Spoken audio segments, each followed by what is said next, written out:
racing. Dynamic Ruler out fast. Candy Cove out faster inside of that United Patriot. And now they settle into stride. And up top on the lead is Candy Cove. The Minnesotan Candy Cove gets down to the inside, is doing it very reasonably. In fact, a slow early pace. Candy Cove won. Back and forth is T-Bone's Trick in search of 2 in a row. And the favorite gets out into the clear. Izzy in fourth. And they're racing in single file. The one in last is looking for 8, only 6 lengths from the front. Up the barn side they go, and it's a sun-splashed barn side on a beautiful Saturday. And it is Candy Cove in Q. Candy Cove leads at a half. Pressured now by Dynamic Ruler and T-Bone's Trick, that 1-2 favorite on the move, doing it reasonably, a half length from the lead. That's the 1, 3 wide. Right behind them, United Patriot trying to win 2 in a row, and 7 lengths after that, looking for 8, now 10 out of it, 3 astern off the turn, and it still is Candy Cove. Candy Cove on a day dedicated to sweet treats. Between them, Dynamic Ruler. Outside of that, T-Bone's Trick shovels all in. Harry Hernandez and T-Bone's Trick needing to do more to provide the people with the winner who made him favorite, and now T-Bone's Trick has taken the lead, but it's a gradual lead, edging clear by a length and a half. United Patriot is rolling into second, and after that, a tired Dynamic Ruler and Candy Cove chasing and not catching T-Bone's Trick, and it was a nice trick. It's the people's choice, prevailing 1, 2, 3.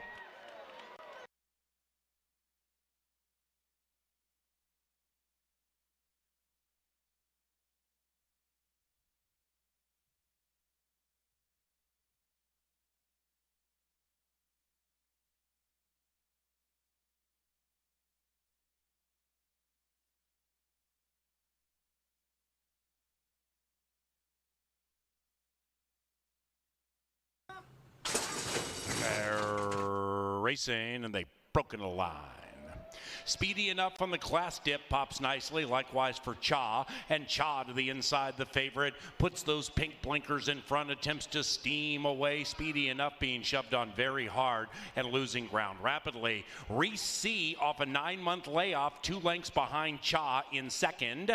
After that, we have Impulse Us to the inside. That one's racing to the inside of Millie, Mike, and me, and between them is Speedy Enough looking to re-engage. They're covered by 8 off the far turn, and they're chasing Harry Hernandez and the 4-5 favorite Cha. And Cha on the class dip, cruising along for a Saturday stroll with a quarter of a mile to go. After that, we come back to Milligan, Mike, and me, and behind that is Speedy Enough. Even farther back is Reese C, and now they head for home, and Hernandez gets busy on this favorite too.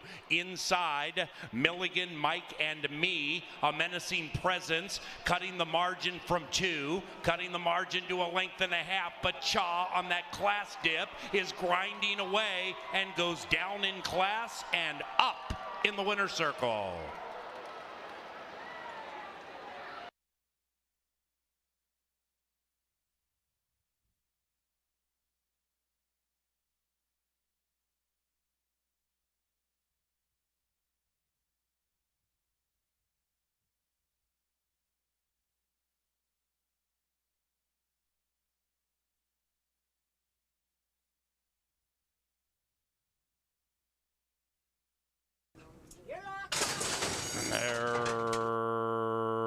Racing. The quintet was off squarely. Swannage from the center shows good speed, and so does a high-headed Mad Grace taken off the pace. And now the favored Bold Ray. He comes scurrying up to the outside of Swannage, and those two race out. Lady Phyllis is next, and Mad Grace has gone back to the rear, overtaken by Star of Bluegrass.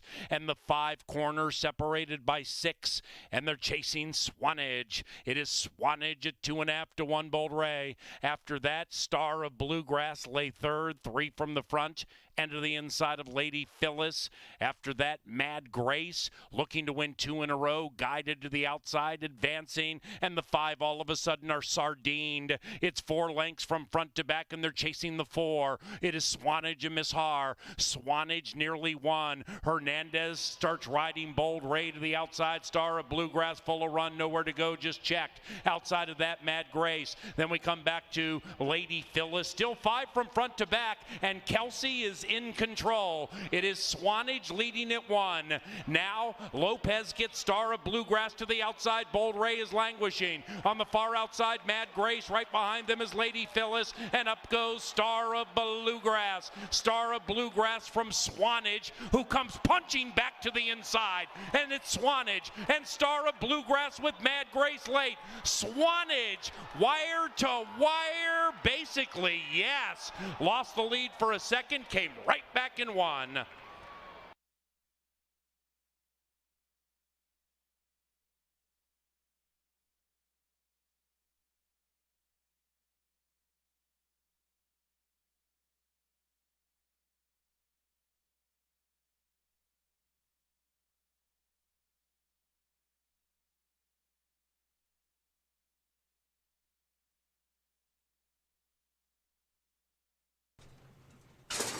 And they're racing. Number 1 Gainer, the favorite, came out okay, but then takes back. And going off to the lead, Climb and Maintain. And Climb and Maintain clears off by a length and a half.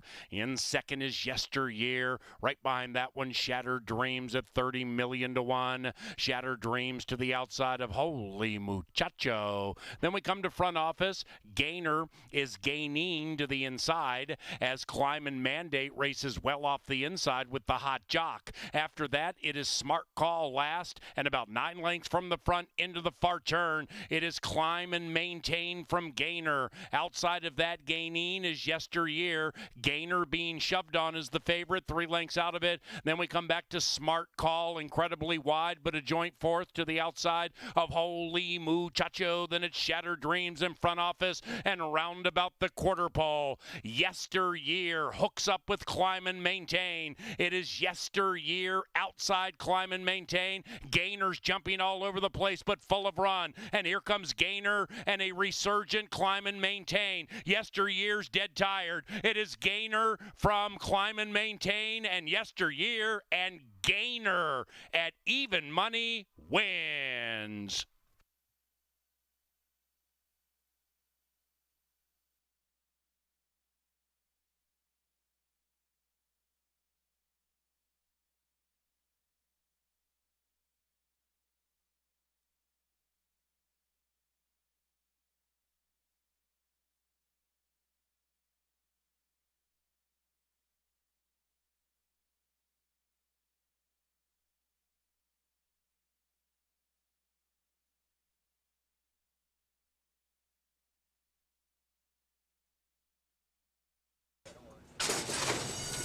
And they're racing. Mo Claire's at 8 to 1 wins the start, and Mo Claire settles off to the early lead. Hot as a Pistol is a hot Minnesotan on the early lead, and Hot as a Pistol is right behind the leader and just to the outside of BJ Spirit. After that, we come to Distorted View, about 4 out of it. The early pace very, very fast. Mo Claire's is going quickly to get that lead, and as they corner, Mo Claire's at 8 to 1 in hand and in command. After that, it is Latin Nikita, mid-pack but advancing to the inside of the gray. Happy, happy, happy. Behind them is Hurricane Hunter. That one also advancing as the pace slows down up front. And Hurricane Hunter, rider as the Black Silks inside, 7 out of it, and about 3 clear from Shabam. Then we come back to a Broken Breeze, who's last but only 8 lengths from the lead. And Mo Claire's and Izzy's trying to steal the show. Outside of that, Distorted View's making a good move. Lindy Wade is full of run with BJ Spirit and nowhere to go. Behind them, Hot as a Pistol is withering. And now they come charging down the Canterbury Park turf course. And Mo Claire spurts away. It's Mo Claire's opening up 2. BJ Spirit now has ample room, but Mo Claire's got the jump. And outside of that, Happy, Happy, Happy, and Latin Nikita late. Latin Nikita, yes! Latin Nikita out of nowhere.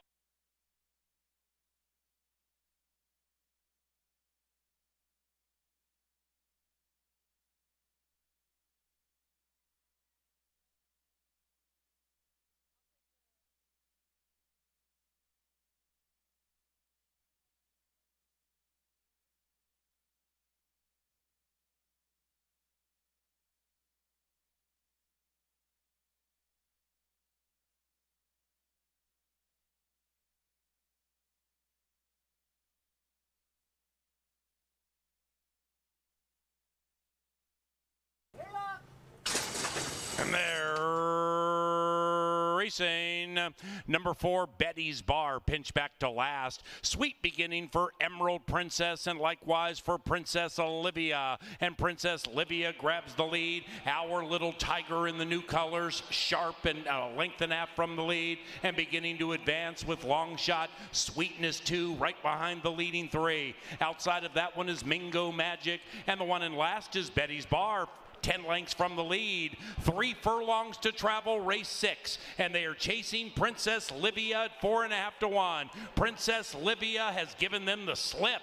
Emerald Princess lay second. After that, Our Little Tiger, 5 lengths to the good of Mingo Magic, who's losing ground. Sweetness 2 drops out of it. Then it's Betty's Bar, and they head home in race 6, CBY. And up top, it's shaping into a 2-horse battle. It is Princess Olivia the inside. Outside of that, Emerald Princess, the favorite. Princess Olivia looks at the favorite for now and says no. Emerald Princess looking for that crown, but cannot find it. And Princess Olivia and Izzy have pulled the upset. 3-6-4 in race 6.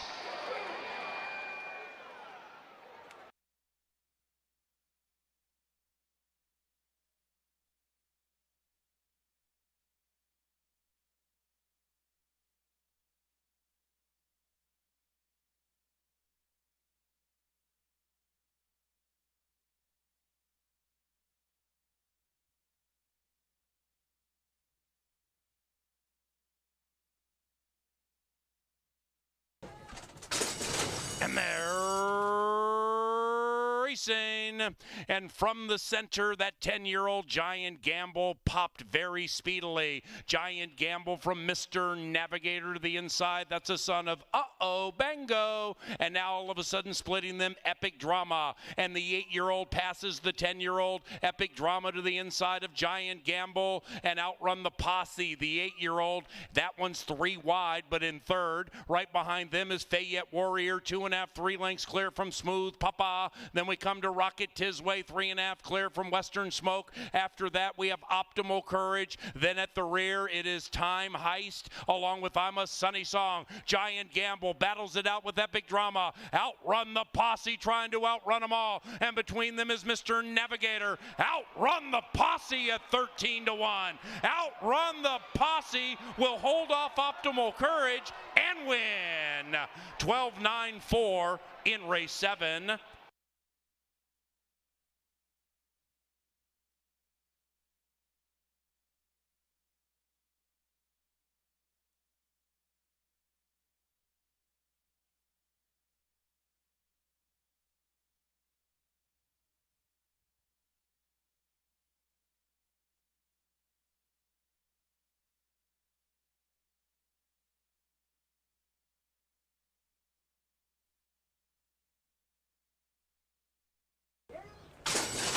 And they're racing in the Vincent Aragoni Puck Battle Classic. Jimmy's Marco at 8 to 1 flies out of the gate with Kelsey, and Jimmy's Marco cuts down to the inside safely and opens up by 3. Jimmy's Marco in first. Taking up the running in second is He Could Go All the Way. Then we come to Shotgun Rider moving up quickly to the outside, 4 lengths from the front. Jimmy's Marco now by 2. After that we have Lolly Express. That one is to the outside of Conquest Cobra. Then it's about 7 back to Buck Buckster Hooter, the 8-5 favorite. Buckster Hooter, 10 lengths from the lead, and to the inside of Love My Boss, and advancing outside of them is Top of the Game. Up the barn side they go in the lucky last. Jimmy's Marco trying to sail wire to wire and pull a big upset. Jimmy's Marco 1.5, nearly 2. In second, he could go all the way. That one's to the inside, actually in front of Conquest Cobra.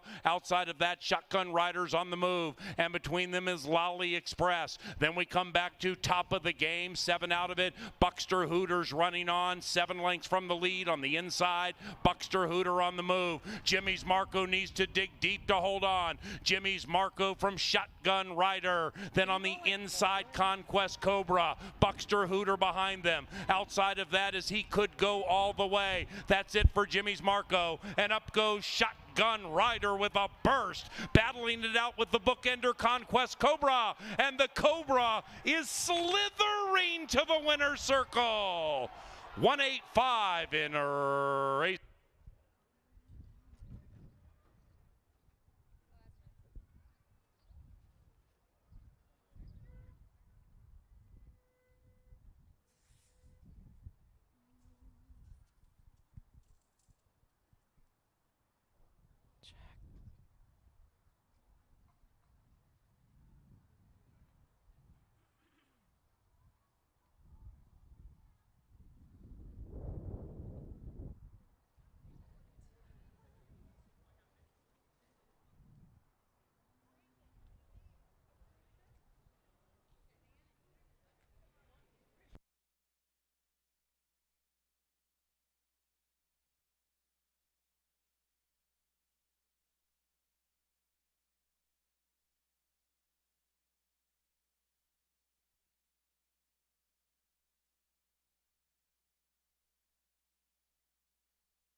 Check, check.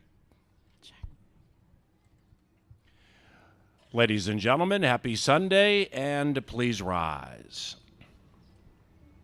Happy birthday, Miss Carrie Hensley, who's in the winner's circle, celebrating our birthday as we celebrate the United States of America with the singing of the Star-Spangled Banner.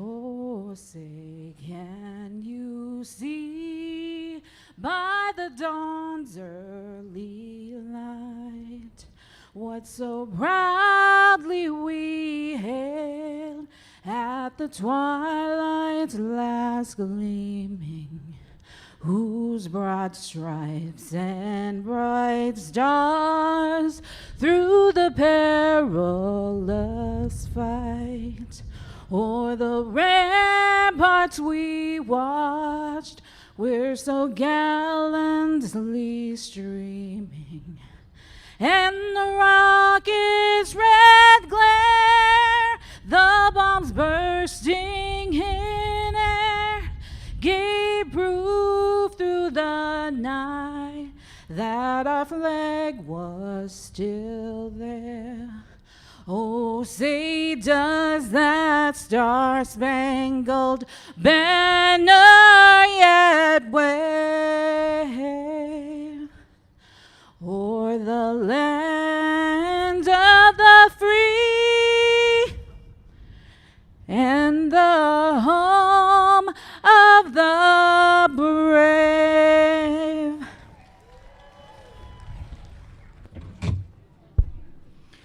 Happy birthday, Miss Carrie Hensley, and welcome to Canterbury Park, ladies and gentlemen. It is Pepsi Family Day. We have 9 races. The main track is fast, and the turf is firm, people. The turf is firm. Let's get into the program, take a look at some of the pertinent changes. Fast and firm at Canterbury. Free handicapping show coming up shortly. First set of changes are in race number 4. Unpublished works for Miss Tater Tot. Now in race 5, beginning the 50-cent pick 5 on the final 5 races this week, scratch numbers 3, Candy Wampus, and 12, Vivo. Race 5, scratch numbers 3 and 12. Race number 6. Scratch numbers 2, Where's Jordan, and 4, Marden. Race 6, scratch numbers 2 and 4.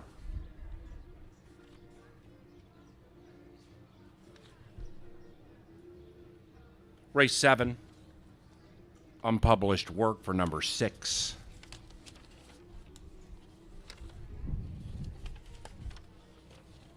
Eighth race clean. Ninth race on the turf, final live race this week.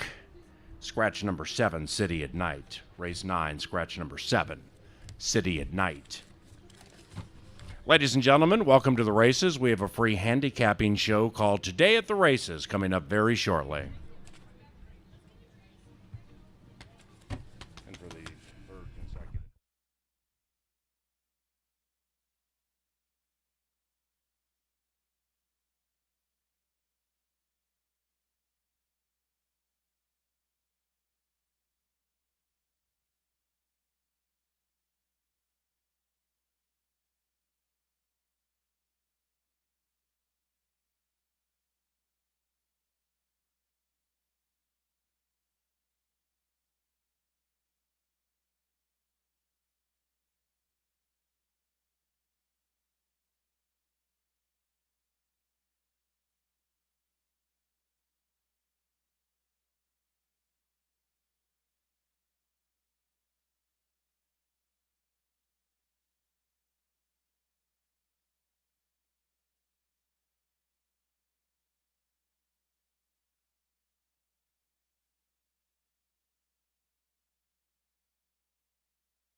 Coming to America.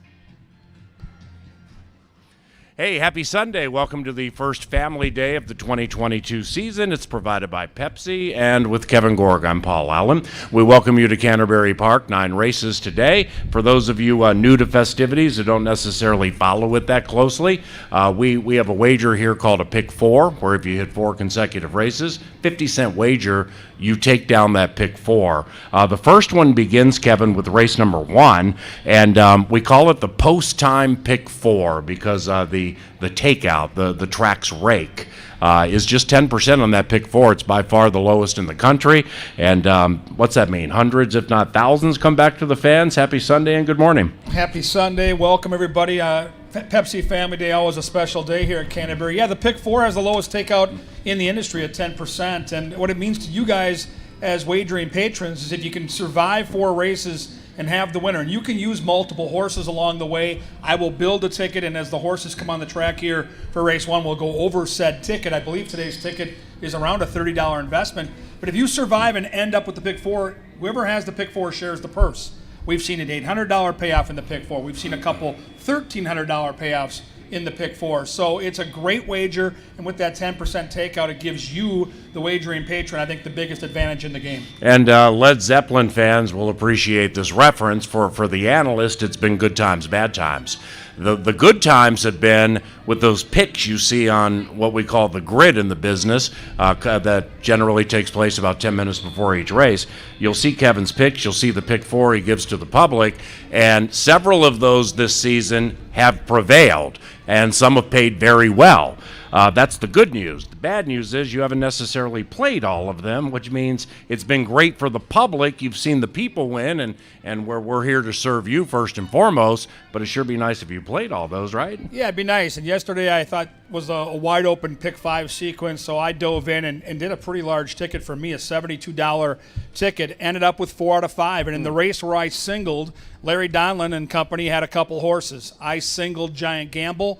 The other Donlin from post 12 won and won it like 15-1. And so that pick 5 that you're talking about last night, another 10% equation here at Canterbury, paid $8,500. Oh, hey. So it is a great value. If you're new to the game, I get that it can be intimidating, but you learn and you have to figure out how to play pick 4s and pick 5s if you're going to be in this game long term. You don't need to bet a lot to win a lot, and a lot of times with that pick 5, it gives you a couple hours of entertainment. So maybe it's a $48 ticket, and you're not comfortable betting $48 on one race, but a pick 5 can take 2.5 hours. So if you're alive and can survive, it's a heck of a ride. Yeah, we push that because it's best for you. I mean, from a takeout standpoint, a track profitability standpoint, there are other wagers that we could push where the track would make more money, but that's not necessarily what our modus operandi is, specifically at a racetrack like Canterbury, where we want you to win and we want you to come back and have a good time. So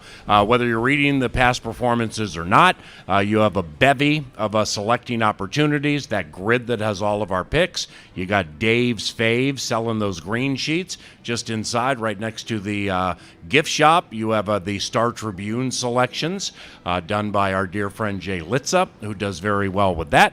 And, whether you're using your favorite rider, horse names, colors, whatever, put together some pick 4s and 5s and take a swing. Make some money with your mind. Race number 1, fast main track. It begins at 50-cent post-time pick 4. We ain't got any scratches here. KG, how you going to do it? Yeah, wide open race. You can tell by looking at the betting board right now that the fans are really having a hard time deciding who actually will become the betting favorite. I had the same feeling handicapping this race. I can make a case for every horse in the race. It's one of those races where there's not a bunch of horses. It's not a 12-horse field, but I still think because it's wide open, if you survive in the pick 4, you're going to eliminate a lot of the other players. In the end, I really just settled on a horse here. I went to the 5, and Harry Hernandez is a jockey we've talked a lot about here in the opening couple of weeks, and it's a horse on a class drop in from Outrun. Hasn't done much. 7th, 6th, and 8th the last 3 times out, but against significantly better horses. So I think the combination of the class drop and Harry Hernandez, I think the 5 is the play here for me. The 6 is a horse that also is taking a similar drop in from the same track at Outrun, and it's Diodoro, a trainer that wins here at a high percentage every year. That's the horse to beat in my eyes. I go 5, 6, 3, 4. Those are my top 4, and I lean towards the 5, PA. How about you? Yeah, I'm going to take that 5 on top. Also, the Z-Man.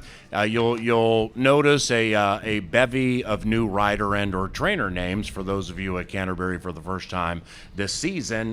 Harry Hernandez was just mentioned. Francisco Garcia to his inside. Carlos Lopez to his outside. Zeke Laura to the inside. Lindy Wade is our defending champion from last year. Harry and Lindy are winning a bunch of races. At least they have this week. In fact, Lindy has 5 wins this week. Keep that in mind. I'll try the Z-Man on that drop. 5, 3, and 2. Second race, this one begins a pick 3, and we have rolling pick 3s, races 1 through 7. No scratches, no rider changes here. It's 1, 2, 6 for me. What about you? Yeah, I've got a lot of the same horses. I go 6-1-2 like the area code. I go back to Harry Hernandez. He swept the early double yesterday. I think he sweeps the early double again.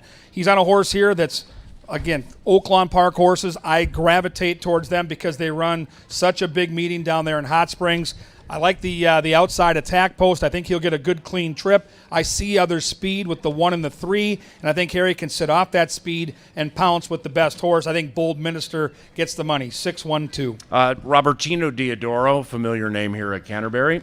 He will try to sweep this double. I'm going to try to beat him in the first race, but I will hoist the white flag in the second race and say, Uncle, I think this one's going to be 7-5. Golden Star Rock, number 1, and I do believe with this switch from Turf Paradise to here, and the fact that Lindy Wade takes the call for Dio, I'm going to elevate this one. I'm not going to bet it to win. I don't trust it that much. Warning Label is a horse who just won at Outrun Park with Kelsey Haar. Kelsey had a victory yesterday. Now, that's against state-bred maiden 20s. That's low-level competition at Hot Springs. But I really like how this horse won. I was here at Canterbury the day that horse won. In fact, Kelsey won 2 races that day, and Warning Label did so at 9-1. So took a while to break the maiden. Wouldn't be surprised if Warning Label came back and popped. And I'll take Bold Minister third. Chris Richard also trying to sweep that double. 1, 2, and 6. The third race. Another pick 3 available here, races 3, 4, and 5, and we have no scratches or rider changes here. Number 2, Full Speed Astern, ridden by Lindy Wade for trainer Benny Woolley, who has a couple of victories this week. It's going to be 2, 3, 1 for me. You have 3 shorter price horses to the inside, KG, 2 and 3. 2-1 and 8-5 as the morning line goes. 8-5 the morning line favorite. Nora's Legacy's done some damage here at Canterbury. I fell on Full Speed Astern. What about you? Yeah, this didn't look like a race, so you had to go real deep. If you're putting together a pick 4, the inside 3, I think, are set up to dominate. I like the 3 a lot here. I like Nora's Legacy. I like the fact that the horse has been running route races over at Will Rogers Downs, has been in good form, seems to be coming into the race well, and unlike the 1 and 2, has a good history here at Canterbury. The 1 and 2 have never raced in Shakopee, where Nora's Legacy has 4 starts on our main track, couple of wins and a second. We know about Bravo. We know about Ruben Fuentes. I think this horse is set up to win this race. No question, the 1 and 2 deserve respect. I think the class drop on the 1 and obviously the 2 horse with Chip Woolley and Lindy Wade, the hot connections, makes sense to me, but I think the 3 dominates. I go 3, 1, and 2. Yep, 2, 3, 1 for me. A lot of respect for Nora's Legacy, and Will Rogers Downs horse has actually been doing pretty well here. But some of these Oaklawn shippers, the one that I took from Turf Paradise, OP if you're using past performances, those Oaklawn shippers have been dominating of late. Now to the 4th race, and we stay on the main track. No scratches, no rider changes here. And it is 6, 4, 7 for me. I happen to like the 6 a lot. It's probably not going to be a win bet. The price will be too short, but I'm on that 6. Who do you like? Yeah, really tough when you're handicapping a race like this because the 6 is on such an enormous class drop. I mean, comes in from Churchill Downs, was racing against maiden 75,000 last time, and ran a good third. Now, that was in November, so the layoff is a little pesky for me, but what a drop down to maiden claiming 16. Let's be honest. Come to the paddock. If the 6 looks good, the 6 is going to win. I mean, it just has faced better competition. But it's a suspicious drop in my eyes. And so when building a pick 4, you have to keep that in mind. I'm going to try to beat the horse. I don't know about the class drop. I'm a little suspicious. I fall into the 4 here with not a lot of conviction. Ellie's Girl, Sam Houston Invader. I like the fairgrounds races. I like that trainer Clinton Stewart's off to a decent start, puts the hood on today. And I like that our Star Tribune guy, Jay Litza, who's been on fire, is on board with me. Yep. So Jay and I are going to take Ellie's Girl. We're going to try to beat the Churchill steam on the big drop. 4, 5, and 6. And with that 4, Eli's Girl, you put the blinkers on and you have a couple of works with the blinkers. I don't know whether they were good or not, but the young filly has an opportunity to adapt and learn what it's like that way. And Clint Stewart, the past performances we have here, which were printed days ago, show that he's 0 for 8, where he has 2 or 3 wins this week. And Clint Stewart is generally a high percentage trainer here at Canterbury.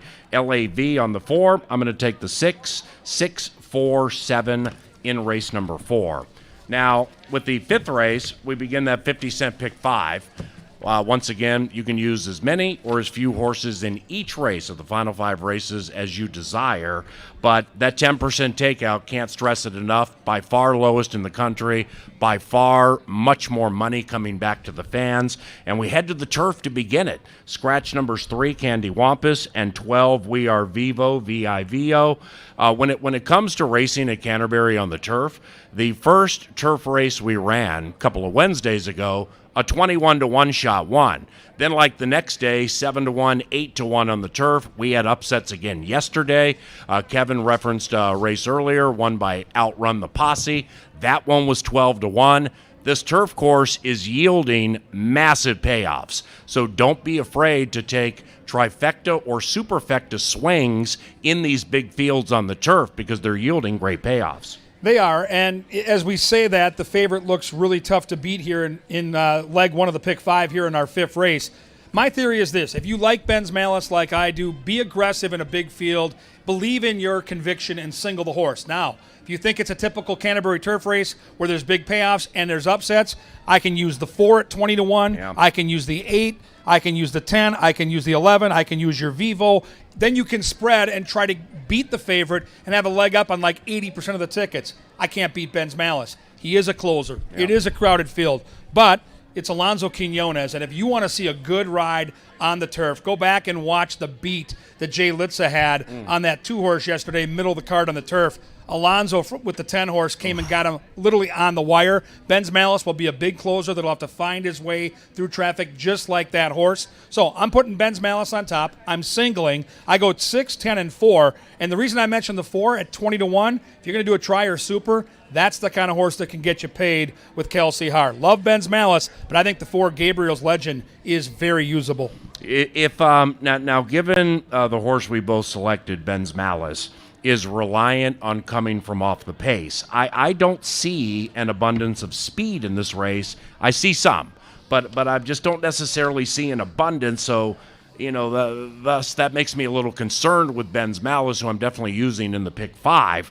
I might use a few others in this race, but what do you think about that angle? Like Buddha Bob. I mean, a Buddha Bob is sharp, gets out there on the lead, and also has a victory over this turf. That one concerns me a little. Yeah, the Bob horse number 8 might be lone speed, depending on if the 7 takes to the lawn. The 7 has never been on the grass, but exits some fast sprint races. If the 7 doesn't take to the lawn, the 8 might be there loose and going slow up front, and at 9-2 might be the play. Rengsdorf's a trainer that wins for size every single year here. So if you're going to try to beat Ben's Malice, I think the most logical horse to do it is the 8, Bubba Bob.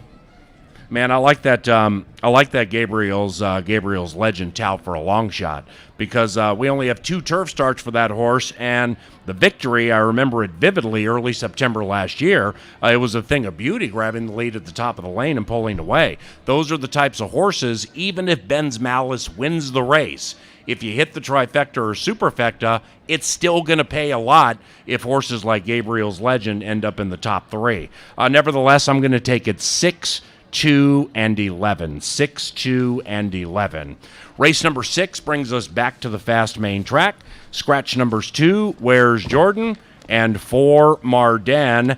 So, say you started that pick 5, you got Ben's Malice home, or you got some horse home that keeps you alive. Then you get to race number 6, and we go back to the main track. Obviously very key to stay alive, but when it comes to putting these pick 5 tickets together, you want to keep the cost down. So if you end up using several in race 5, you might want to cut it down in race 6, or like Kevin said, single Ben's Malice, 1 horse in race 5. Would you open up race 6, or how do you look at it? I got to open it up. I got to try to beat the favorite. If I'm going to start with singling Ben's Malice, which I will do today as we give you a sneak peek into my ticket, I'm going to look for some prices here. And in the 6 is another Diodoro horse on a big drop. And I know he does well. Angela's angle later will kind of spell it out for us. I think he's over 40%. Ooh. But I don't like horses going from claiming 25 into a claiming 4 race. I'm suspicious. And I am going to fall into a long shot here that I kind of like, and that's the 7, Yak. We love the Rarick gang. Lynn Rarick, the conditioner. Arroyo gets the call, who won on this horse as recent as December at Tampa at 13-1. For me, it's all about the workouts. Lower left in your past performances, the Canterbury workouts, 46-3 breezing, a bullet, 46 flat, a bullet. This horse is ready to go, going to show improved speed on the class drop where he belongs. I think Yak gets the money.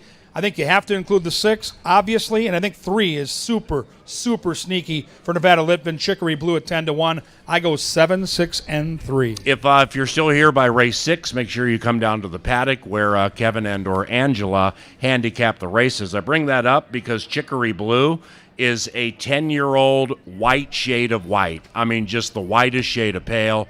A beautiful horse and a veteran too, Chicory Blue, running for the 88th time today. So let's go with the old guy. I took Chicory Blue second with this Dio horse number 6, Most Sandis Factory. You have Harry Hernandez riding, one of our top 2 jockeys.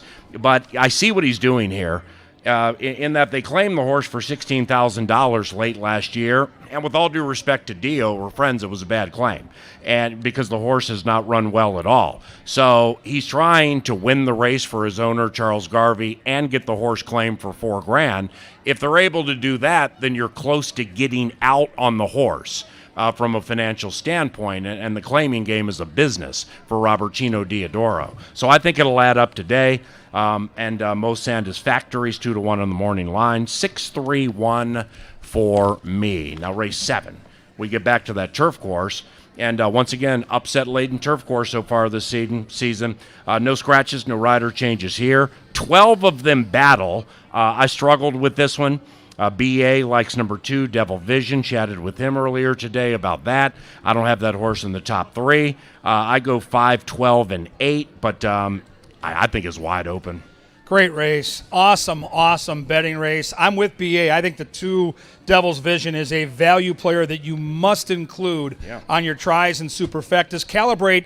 Don't believe the morning line. I respect our morning line person. They do a really good job. It's not an easy job. That horse isn't going to be close to 9-2. The 1 Calibrate is absolutely, positively the horse to beat and probably ends up around 2-1, maybe 5-2. On the dirt, the horse would be a cinch. On the turf, I have questions, and I fall into the 4. I go a Rose for Raven here, natural speed, crowded field, horse that's won here, and I just think the horse is sitting on a big race out of a really tough sprint at Keeneland against $106,000 allowance horses where the horse just didn't fire. The workouts are good. I love the horse. I think the 1's the horse to beat. I'm going to mix the 2 and the 5 into my long shot try and supers. Kids Inheritance to me, the 5 makes an awful lot of sense. I go 4-1, 5-2. I like the 5 a lot. I'll make a win bet on number 5, Kids Inheritance.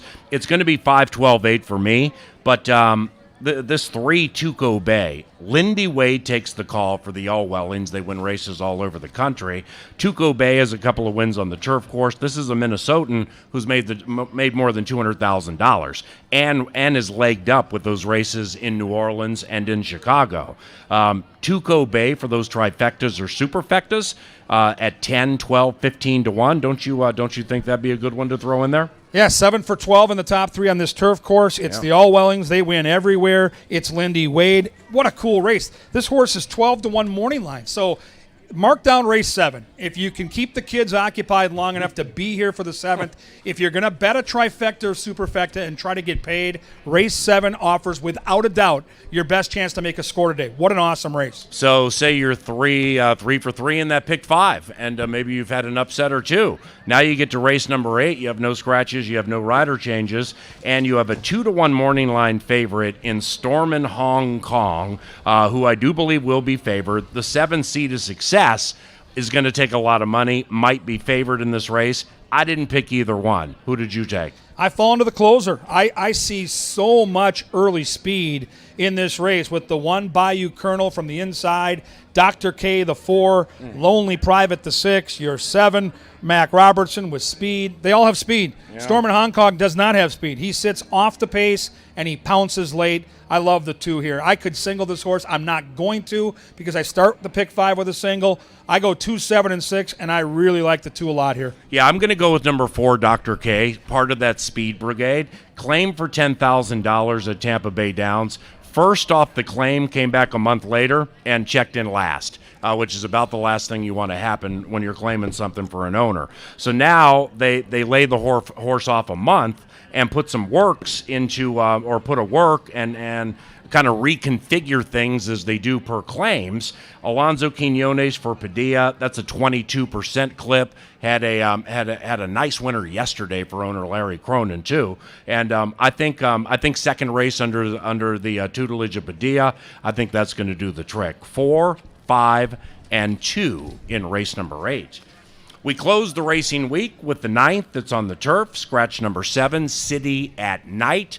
Now we race Wednesday, Thursday, Saturday at 5 o'clock, and Sundays at 1 o'clock. Wednesdays, admission $5, domestic beers $5, Bavarian pretzels $5, live music on Thursdays. Wonderful, wonderful crowd last night. A lot of people came out for Saturday. Then, of course, the best day of the week for the kids is today on Sunday. Turf firm. How are we going to close it up, big boy? I respect the 3 and the 4 here. They both have good turf figures. They both should get really good trips. 1, the 3 near the front, 4 coming from the back, but I can't get around the fave here. I love the 6. This trainer, Miguel Hernandez, had 2 horses entered. He scratches the 7 because he believes he only needs 1 to win the race, and I think he's got the right horse. Chrome King exits a grade 3 race at Sunland Park, back on the turf, 2 for 4 on the green stuff.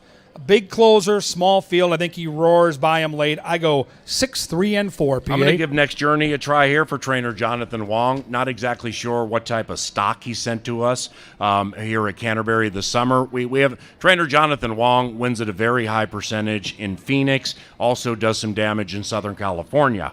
Not exactly sure what type of horses we've gotten up here this summer, but he's a very well-respected trainer at 20%. And this one, racing on the turf, it hasn't worked out that well, but there is gradual improvement, and I think we'll get 6 to 1 or higher. 5, 3, and 4.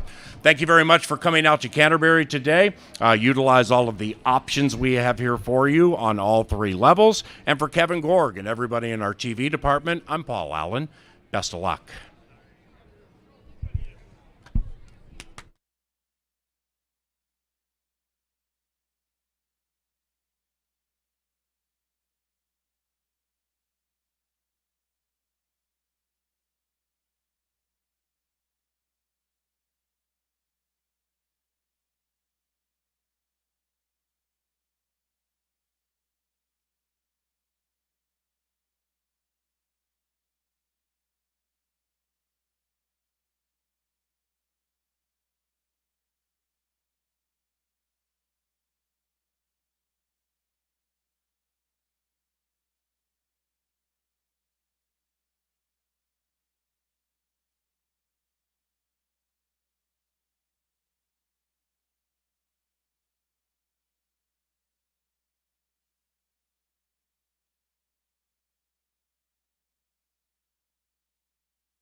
Horses are on the track for race number 1 here on Pepsi Family Day. We do have a large crowd. We suggest you get in line early to make said wagers, including this 10% takeout opportunity on the post-time pick 4. Win, play, show, $1 exacta, 50-cent trifecta, 10-cent super, the $1 daily double, a 50-cent pick 3, and the featured part of the equation, the 10% takeout post-time pick 4. Said pick 4 starts here. As you can see by the ticket I put together, it's a $30 investment, and I had no clue here in the first. I'll be really happy if somebody other than one of the favorites wins, because I'm going to take 5 of the 6 horses in race 1. I didn't see anybody that looked like they were ready to dominate this race. Horses all on drops, different types of barns, different type of scenarios, and just not a lot I could really get confident with. So I go 2, 3, 4, 5, and 6 in the first race. I take 5 horses. Now we've got to pare it down to make this thing affordable. In race 2, as I mentioned earlier, my top picks are 6, 1, and 2, and I will use those horses. I'll use the 1, Golden Star Rock, the 2, Warning Label, who could be a price, and my top pick is the 6, Bold Minister, who is 4-1. We survived that. Okay, take a deep breath. We're halfway there. Sing Bon Jovi. We're ready. Race number 3. I've got 2 horses, and I like them both a lot. The 3, Nora's Legacy, is my top pick. I like the inside speed of Reyna del Sur with Harry Hernandez. Harry might get loose from that rail position. He's going turf to dirt. I think that horse is super, super sneaky at 4-1, so I'll go 1 and 3. And if we're finally alive into the last leg of the pick 4, I love Ellie's Girl, the 4, in race 4, and I certainly fear the 5, which is White Rose Spirit. Now, I don't have the big class dropper, the Diodoro 6. We're going to take that chance. We're going to hope for some prices early. In the first, 2, 3, 4, 5, 6. In the second, 1, 2, and 6. In the third, just 1 and 3. And to close out that pick 4, 4 and 5 in the fourth. It's a $30 bet, the 10% takeout, second to none. We've seen an $800 ticket come in this year, a couple of over $1,200 tickets in the pick 4. If you're new to horse racing, you got to learn how to play the pick 4. Later, we'll get into the pick 5. Right now, you've got 3 minutes here to get all your bets in for race number 1. They're starting to get close and approach the starting gate. It's Pepsi Family Day. It's Canterbury Park. Enjoy.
And the horses are arriving at the starting gate. It is now post time. Race time for Pepsi Family Day at Canterbury Park. We have our Sweet Treats Festival, vendor locations all throughout the racetrack, specifically levels 1 and 2. Sample everything from cookie dough to crepes to shaved ice. No live racing tomorrow, no Memorial Day racing this year.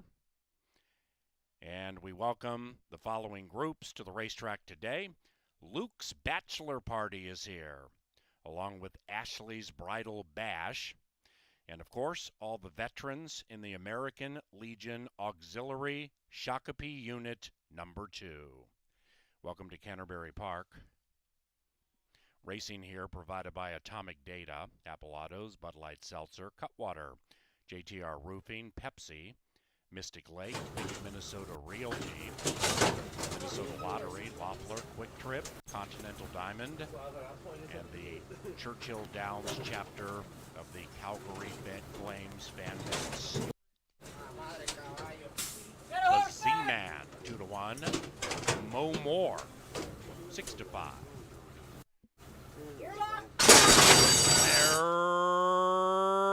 Racing, and Sunday began splendidly for all. The Z-Man with Hernandez grabbed the lead. Harry had to work hard on that 5 out of the gate to get the lead, and by golly, they got it. Mo Moore cruises up to the inside, and those two race out. And they're a length and a half clear from the gray lead off, getting a wonderful trip. After that, we have Shua Funga P. That's in fourth, about 5 lengths from the lead to the inside of Boston Wally, and then it's Pathetic with Francisco Garcia beginning to advance wide, but about 9 lengths from the speed. Hernandez shakes up the Z-Man, and the Z-Man is now encountered by Leadoff, and Leadoff's looking to hit a home run. Mo Moore conspicuously back in third at 6-5, and then we come to Pathetic, still closing ground at the top of the stretch. It's Leadoff, who has been seeded, and regaining the lead is the Z-Man, and the Z-Man fends the challenge of Leadoff and runs away. The Z-Man is the A-topic in race number 1, and the Z-Man and Double H 3 lead off. Mo Moore third.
Number 5, the Z-Man first. 5-6-3-4 in race number 1. We had a claim. Number 6, lead off, was claimed. The tag, $5,000. And the new trainer, Miguel Jimenez. The new owner, Rick Tappy. That's here in the first race. Lead off, the runner-up. Claimed, Jimenez, Tappy.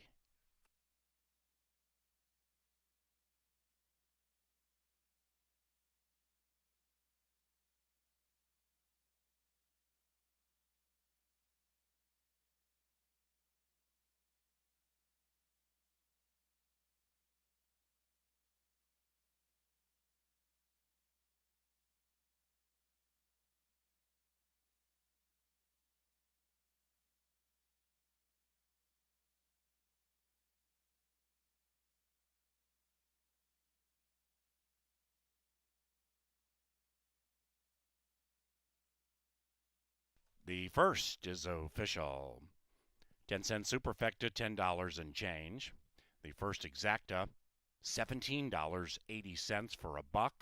And that 50-cent trifecta, 563, top three finishers in a given race, $20.65. We come now to the second race, fast main track, no scratches.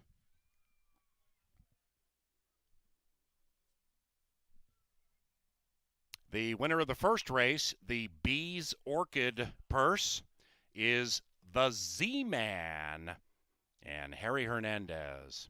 5 victories this week so far for Harry. The Z-Man is owned by Jason Tatarum and the winning trainer, Chris Richard. That's Jason Tatarum, the winning owner of the Z-Man.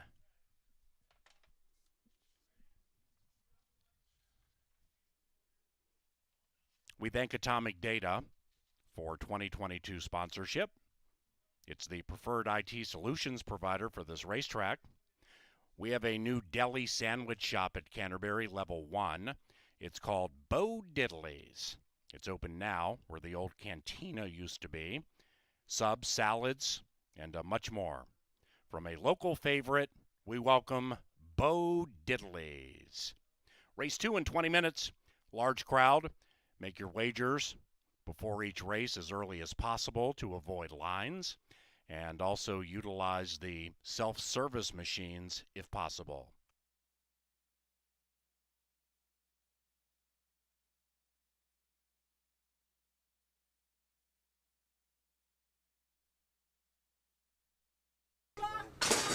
And they're racing, and Sunday began splendidly for all. The Z-Man with Hernandez grabbed the lead. Harry had to work hard on that 5 out of the gate to get the lead, and by golly, they got it. Mo Moore cruises up to the inside, and those two race out. And they're a length and a half clear from the gray lead off, getting a wonderful trip.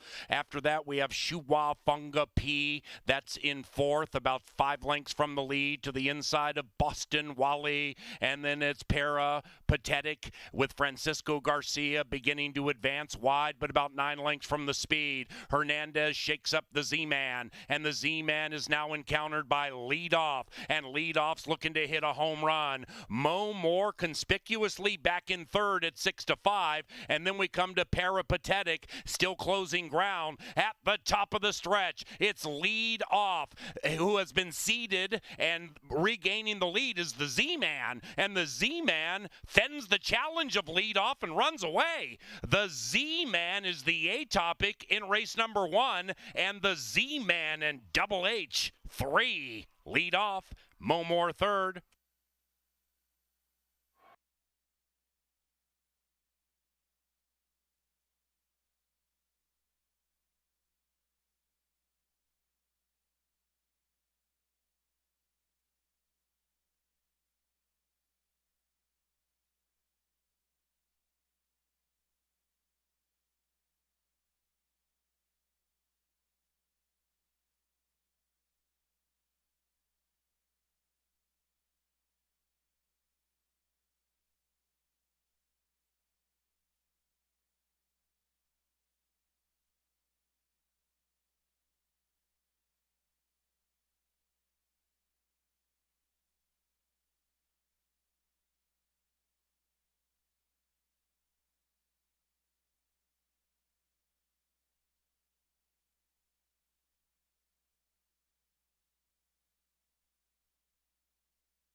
Race 1, all about the Z-Man and all about Harry Hernandez, a new jockey to Shakopee, Minnesota. He was so good this winter at Turf Paradise in Arizona, won that jockey championship by miles.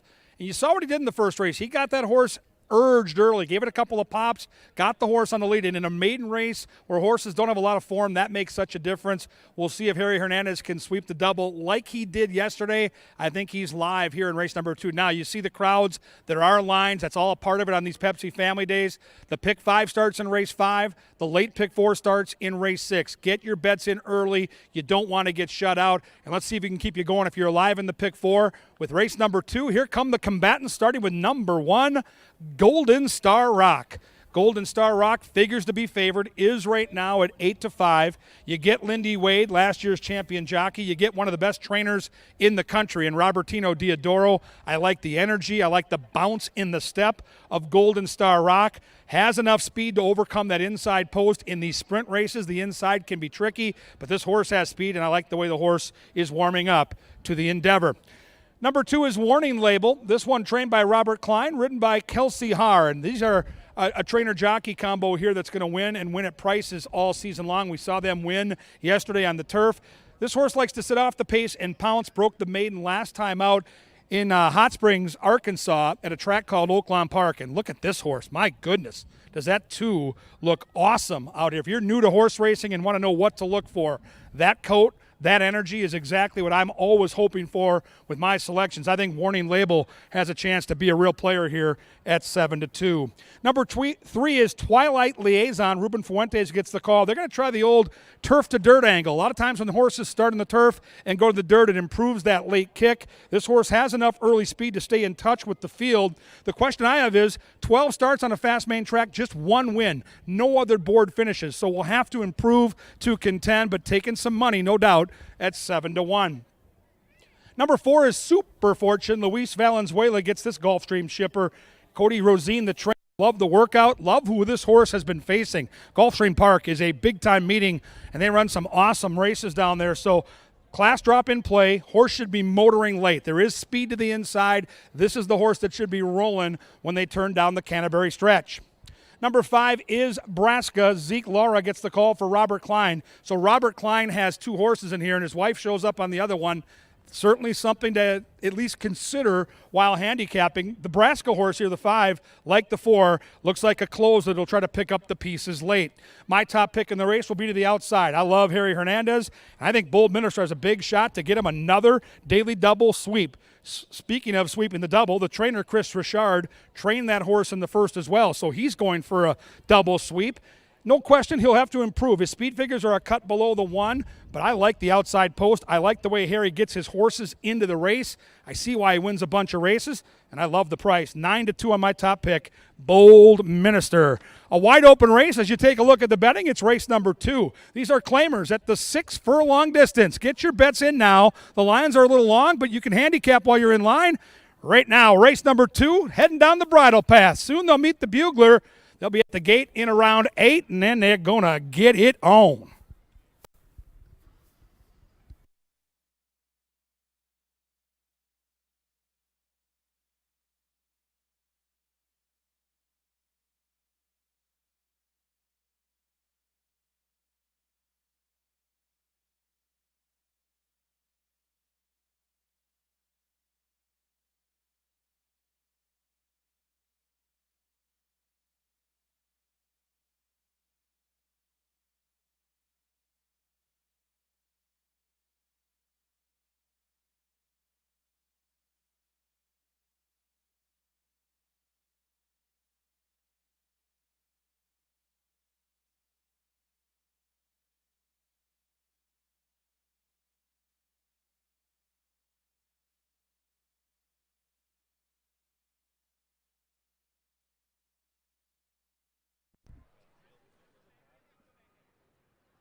Sir Leonard Dykert. Ladies and gentlemen, excellent work. And the call to the post brings the runners onto the track for the second race. No scratches, no rider changes here in race number 2. And T-shirts are about to fly into the crowd once the horses pass us, so get ready to make a little noise.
Canterbury Park, it's the atomic T-shirt toss, so make a little noise.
Three minutes to race time.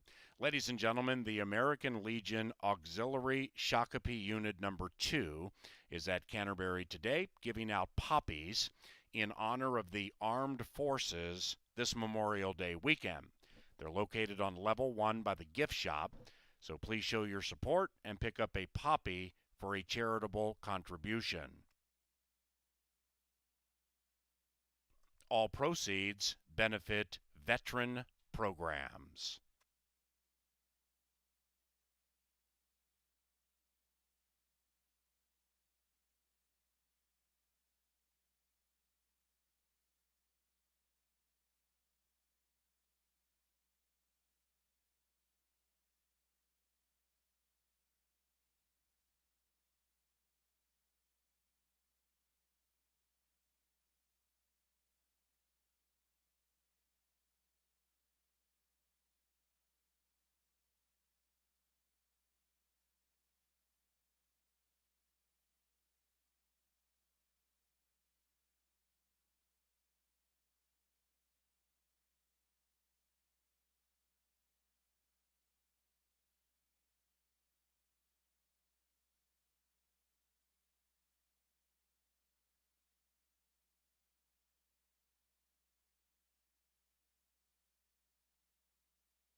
They're at the gate. It is now post time, race time for the second family day at Canterbury Park. Once again, thank you very much for joining us this first family day. Quite the bountiful crowd today. Patience required with food and beverage and these wagering lines. We do appreciate your patience regarding wagering. Once again, make your wagers on each Canterbury race as early as possible, or utilize those self-service machines. Very easy. Insert money or a winning voucher and work your way from there. Even money favorite, Golden Star Rock, next to warning label, who's in.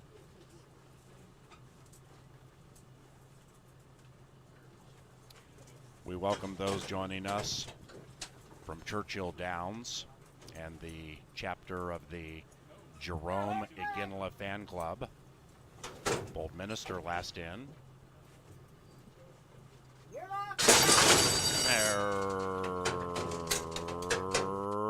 Racing All out smoothly, 5 of the 6 vie. The one not keeping up early is Braska. Zeke Lara asking that 5 for run, about 6 out of it now. 3 across the track with 4.5 furlongs to go. Super Fortune between them. Twilight Liaison to the inside and outside of that Bold Minister. The rider and trainer looking to sweep the dub. Warning Label attempting to win 2 in a row here from Hot Springs, 5 out of it. Kelsey's beginning to push on this one and is joined by the stablemate Braska. Now back in last is Golden Star Rock. Golden Star Rock at 7-5.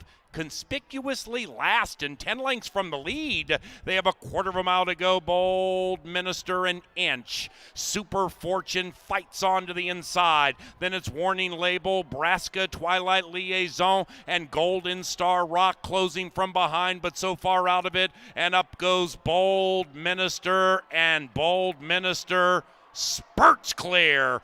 It's Bold Minister preaching in the winner's circle. It's a double sweep for the trainer and jockey.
Number 6, Bold Minister, ran first. 6-4-5-1 in race number 2. Ultimate picket fence for the final time. 111.11. It's official. The Exacta paid $14. Trifecta, make that Superfecta $20.64. First double, 5-6, $21.70. And that trifecta paid $41.70. Minister all odds. Bulldog racing next Sunday at Canterbury. The running of the Bulldogs next Sunday, plus face painting, pony rides, and family day activities. CanterburyPark.com for information. Third race, 22 minutes from now, no scratches.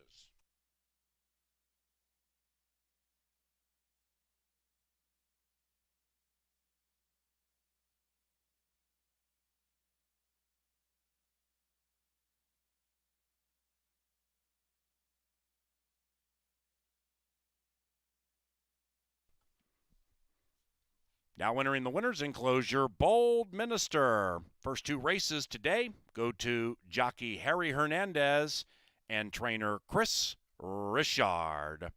The winning owner, Balkrishna Sukaran. Bold Minister. Racing at Canterbury, provided in part by Busch Light. If you're looking for a beer that's as crisp and cool as a mountain stream, Busch Light is your answer. Busch Light is a proud sponsor of Canterbury and wants to be your new drinking buddy.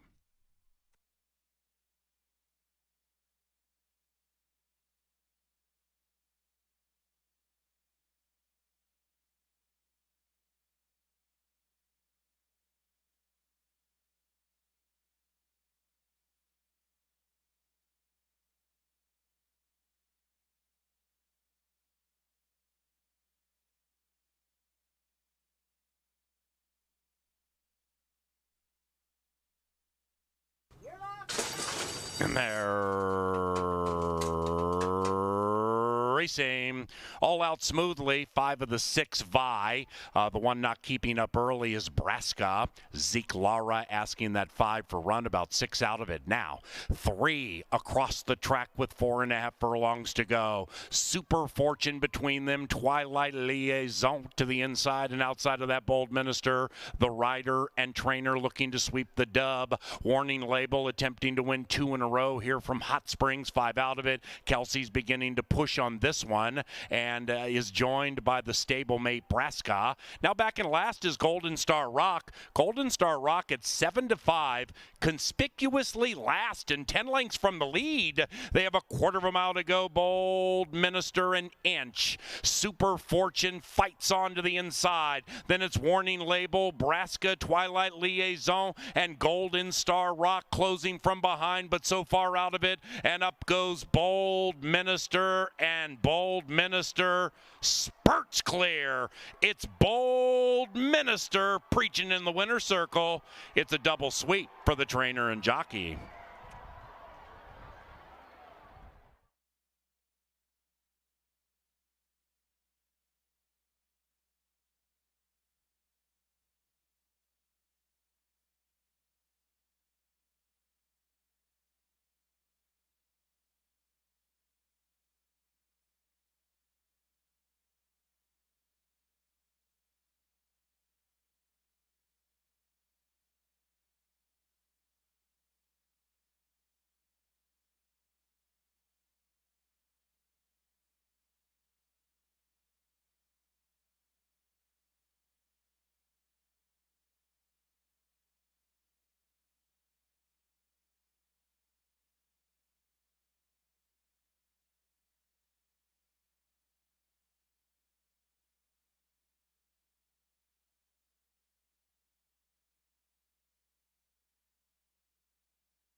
Well, what a day it's starting off to be for Harry Hernandez. It's a beautiful day for our first family day.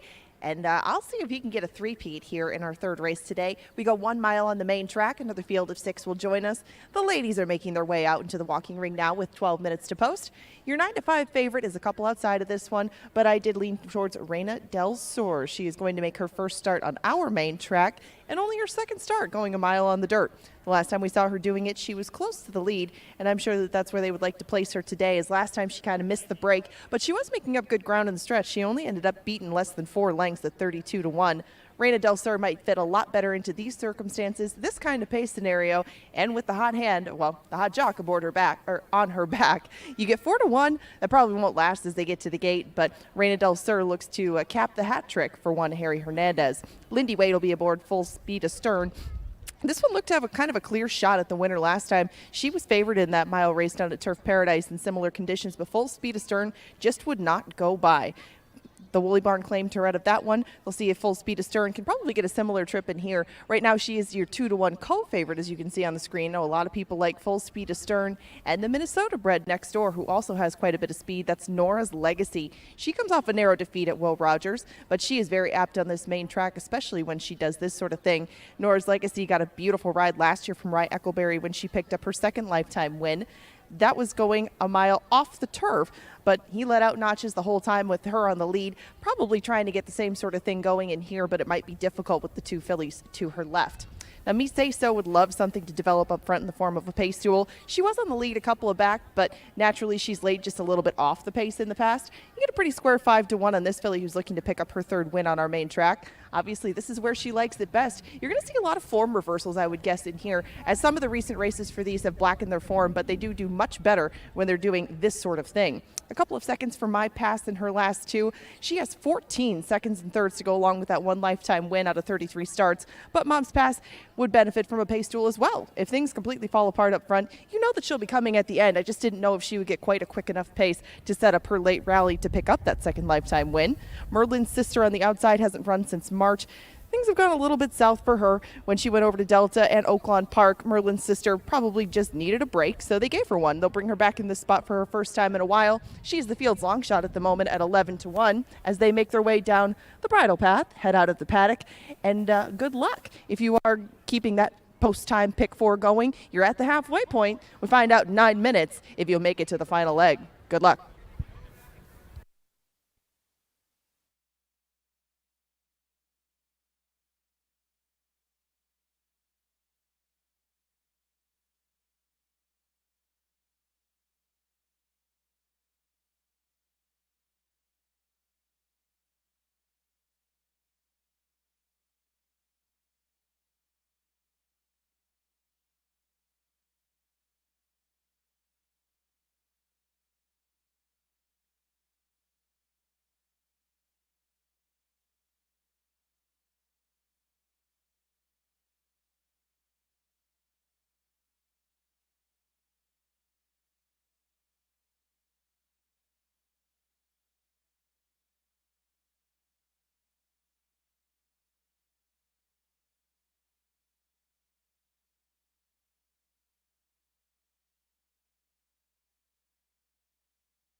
Here they come for race number 3. No scratches.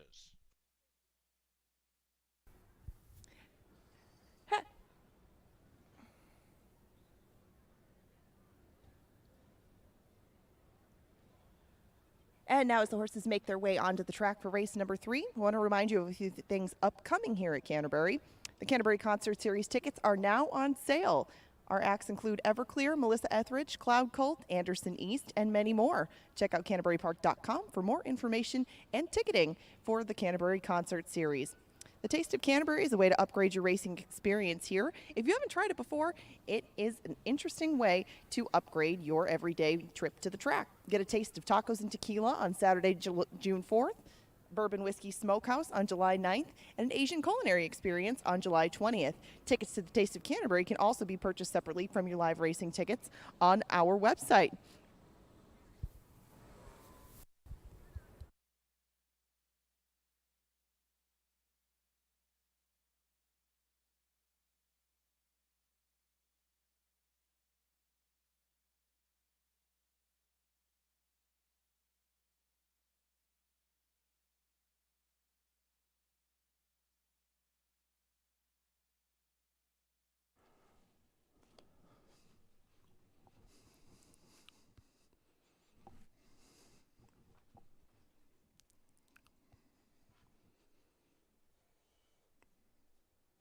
Guys, Kevin Gorg with you up in the studio here in the press box, getting ready for our power play of the day.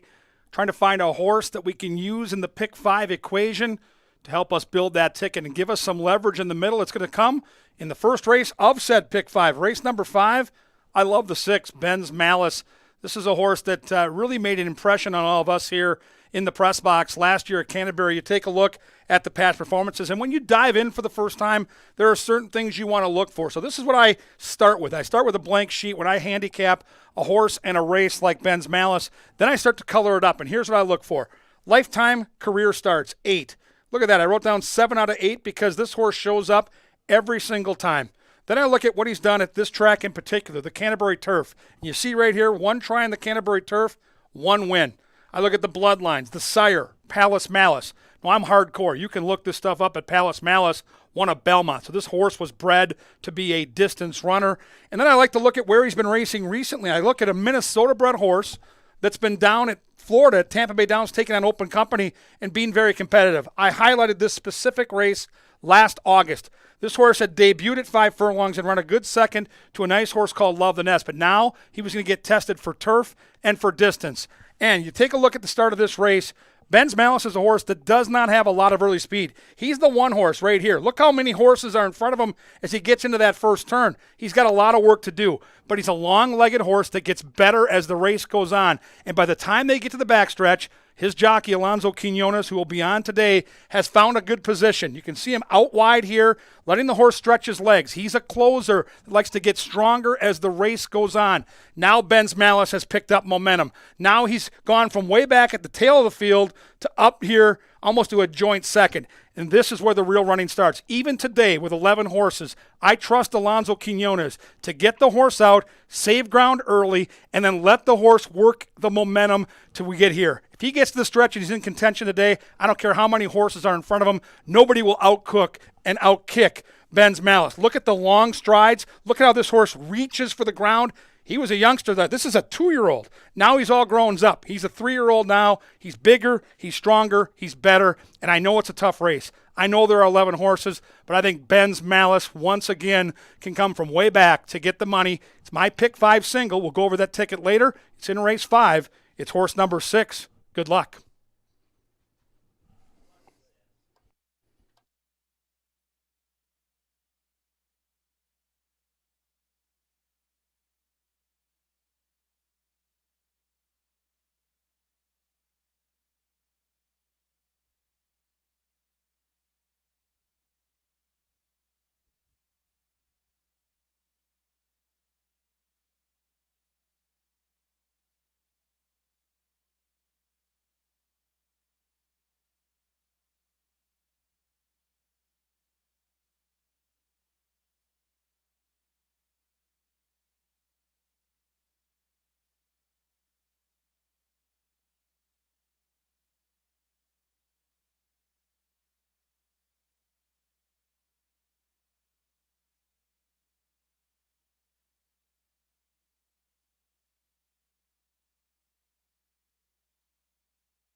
They're at the gate. It's post time.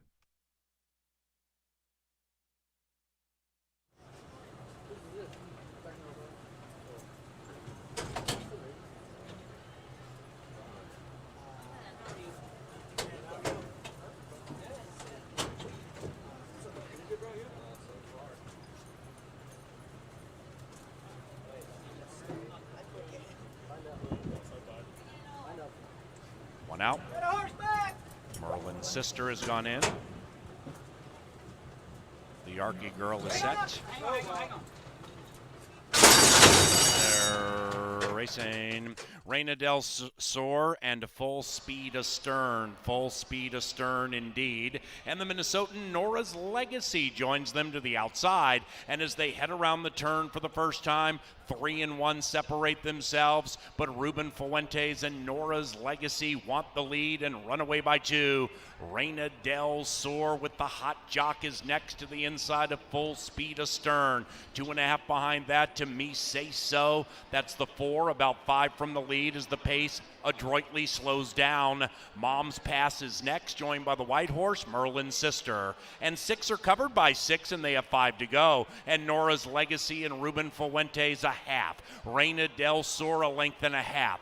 Full speed astern, wide but 2 lengths from the lead. Then we come to Me Say So, still sequestered and being asked for a bit of run by Izzy. Then we come back to Mom's Pass, and outside of that, Merlin's sister at a big price, wide around the turn. Nora's Legacy shoved on. Reyna del Sur goes on the attack. Reyna del Sur to the outside of Nora's Legacy. 5 clear from full speed astern. Then we come back to Mom's Pass, 6 and 4 doing nothing. Around about the quarter pole, Nora's Legacy fending challenges. Reyna del Sur locked in battle with Nora, and Reyna del Sur has taken the lead and run away from Nora's Legacy. Mom's Pass is looking to pass Nora's Legacy, and then it's full speed astern. Reyna del Sur waiting around for everybody, but nobody's catching. And that's 3 in a row for jockey Harry Hernandez. 1-3-5 in race 3.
Reyna del Sur, first home, first back.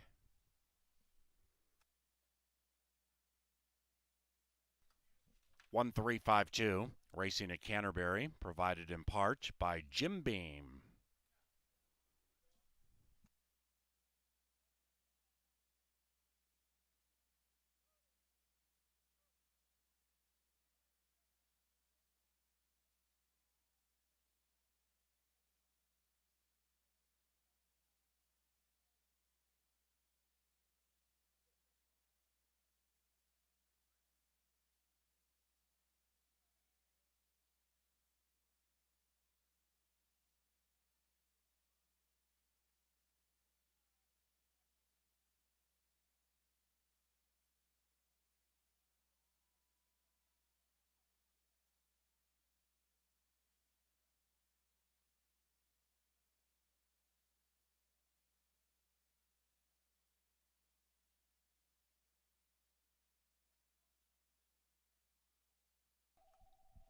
Now entering the winner's enclosure, it is Reyna del Sur. 3 consecutive wins for jockey Harry Hernandez.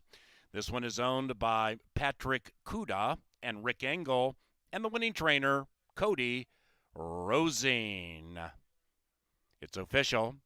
Superfecta $4. The first pick 3 today, $38.55. Exacta 6 and change. Trifecta $12.80. The fourth race is 22 minutes from now. No scratches, no rider changes in the fourth race. Once again, ladies and gentlemen, we have a Sweet Treats Festival at Canterbury today. Excellent for the children. Track level vendors, that's the first level, include Cookie Dough Bliss, Kona Shaved Ice, Simply Nuts, and Pretty Great Cheesecake. On level 2, La Belle Crepe, Nicolette's Macaroons, and Mini Donuts. It is a Sweet Treat Festival this family day at Canterbury Park.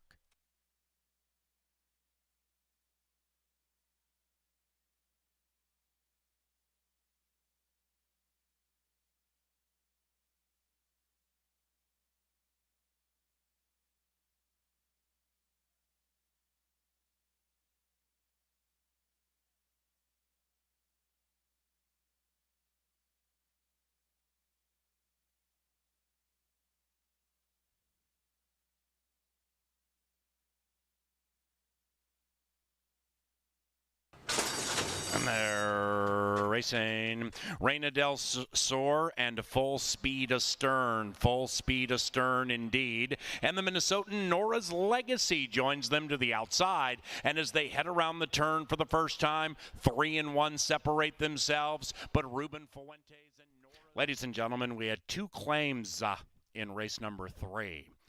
Number 1, Reyna del Sur. The winner goes to the care of Carl Broberg for Jet North Stables and Rocket Wrench Stables. And number 2, Full Speed Astern, claimed by Michael Boline for Richard DeGraw. 2 claims from race number 3, each for 10 grand. Reyna del Sur, Broberg, Jet North, Rocket Wrench. Full Speed Astern, Boline, DeGraw. Then we come back to Mom's Pass, and outside of that, Merlin's Sister at a big price, wide around the turn. Nora's Legacy shoved on. Reyna del Sur goes on the attack. Reyna del Sur to the outside of Nora's Legacy, 5 clear from Full Speed Astern. Then we come back to Mom's Pass, 6 and 4 doing nothing. Around about the quarter pole, Nora's Legacy fending challenges. Reyna del Sur locked in battle with Nora, and Reyna del Sur has taken the lead and run away from Nora's Legacy. Mom's Pass is looking to pass Nora's Legacy, and then it's Full Speed Astern. Reyna del Sur waiting around for everybody, but nobody's catching, and that's 3 in a row for jockey Harry Hernandez. 1-3-5 in race 3.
Well, Pepsi Family Day here on a gorgeous Sunday. Cloudy but lovely out here in Shakopee. Starts with Harry Hernandez. The jockey goes boom, boom, boom. A pick 3. Boy, if you could go back in time and just walk up to the window, do a little $20 pick 3 with Hernandez in all 3 races to start the day. He looked live in every single race. That $20 bet would have got you over $1,500. Congrats on the connections, and congrats to a new shooter in the saddle who can really rot him up fair and square. Here comes race 4. These are maidens. When you hear the word maiden, that means they've never won a race. They're looking for career win number 1. These are fillies and mares going 5 furlongs, and here they are. One just went by on your screen. That's Miss Tater Tot. Zeke Laura gets the call in from Nebraska, off since March. I like the most recent workout, but really not a lot to go on other than the fact that she has some energy, and she's taking money. 15-1 morning line set by a professional here at the track, up on the board at a conspicuous 5-1. Number 2 is Chaos Magic, Kelsey Haar, for a little girl power in the saddle. She rides for Timmy Dixon. Oaklawn Park, they run big races, as I've mentioned, in Arkansas. She's on the class drop. We're doing the ship and the dip at 5-1. Number 3 is Danzig Star. Lots of tries, 14 of them, 5 at Canterbury. 4 of the 5 tries at Canterbury, Danzig Star has finished in the top 3 placings. So if you're going to put together a trifecta or superfecta, that certainly is something that matters. Chad Lindsay in the saddle. The question mark for me is the layoff. She hasn't raced since last August here at Canterbury, so she may need the start. I do like the workouts that are posted in the racing form. My top pick in the race is the 4. I like Ellie's Girl, and I like the combination of the blinkers going on, and the blinkers are right on those eye cups, right up top of that horse. You can see the red and white checkers and the jockey. I think Luis Valenzuela is excellent at getting the horse out of the gate and onto the lead. He's great with speed. He gets the blinkers on. He has a horse that maybe needs to improve on the speed side, but has been finishing races quite nicely, taking money right now at 3-1. Next in line, number 5 is White Rose Spirit. Might be the speed of the race. Exits some fast races down in Florida. You get Ruben Fuentes, you get Bernal Roan. Those are both positive indicators. And if she can clear off, the race is only 5 furlongs. If you can get clear here, you got a great chance for victory. She's a major player at 9-2. Here's the big question mark when handicapping the race. You see that familiar jacket hopping up on the 6. Lothenbach Stables, as good as it gets in our country. They win everywhere, including places like Churchill Downs. And that's where the horse comes in from. Last seen against $75,000 maiden claimers, in for 16. If the horse is anywhere close to where she was the last time we saw her at Churchill, she probably wins. She looks good in the paddock. I always cheer for the Lothenbach Stables, and she's 3-1. I'm a little surprised by the price on the board. 7 is Missing the Point. Israel Hernandez gets the call here for Justin Johns. Off since December. This big gray looking good down here in the paddock with some stalking speed. She'll make some late noise here, and 5-1. You can tell by the betting. Look at that board right now. Nobody has a strong opinion yet. That means the Exacta Try and Super could pay huge. Who do you like? I'm on the 4, Ellie's Girl. We're alive in our pick 4 to the 4 or the 5. If you did that ticket, we might be scoring for $300 or $700. If you're alive, good luck. Horses down the path, soon onto the track. It's time to load them up and let them rip. Don't get shut out. They'll be at the gate in 8.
We're 6 minutes away from race number 4. A field of 7 has amassed on the track right now.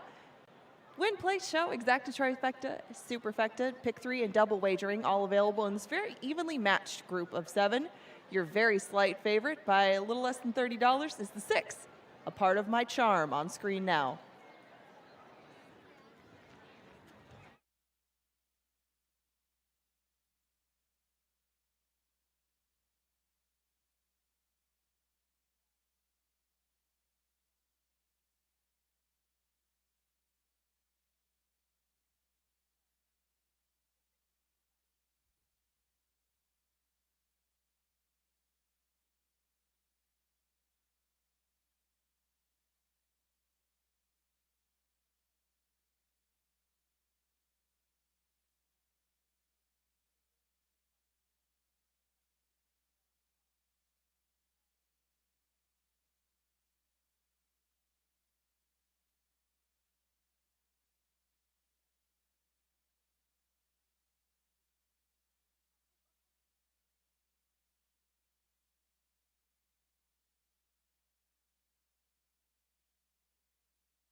We're here in the Mystic Lake Winter Circle, and we're about to play a game of K-Fan categories. This is one of my favorite promo bits that we do, and if you end up naming more breeds than Kevin in this one, I'm not totally sure what you're going to get out of this one, but you will win a prize. You have 10 seconds. Now, the theme here is dog breeds, and if you thought that Kevin knew a lot about horses, you just wait till you hear him name off dog breeds. You have 10 seconds to do it. Have you been thinking about it for a while? Do you know a lot of dog breeds? Do you have a dog? Yeah, I know a couple, yeah. Okay, well, whenever you're ready, we have our timekeeper, scorekeeper over here, and we will give him the cue, and you will name them off. Are you ready? Yeah. All right, timekeeper ready. 10 seconds, go. Chihuahua, golden retriever, corgi, pug, poodle, white lab, chocolate lab.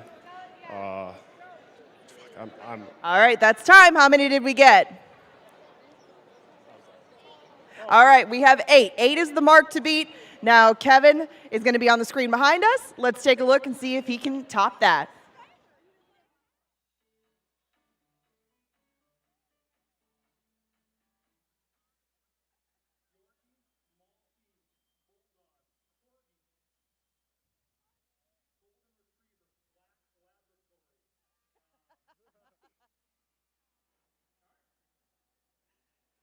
Black Laboratory doesn't even count. You doubled Kevin's mark. Congratulations, Andrew, and well done. You certainly know your dog breeds, and we thank you for coming down here and showing that off. Thanks for having me.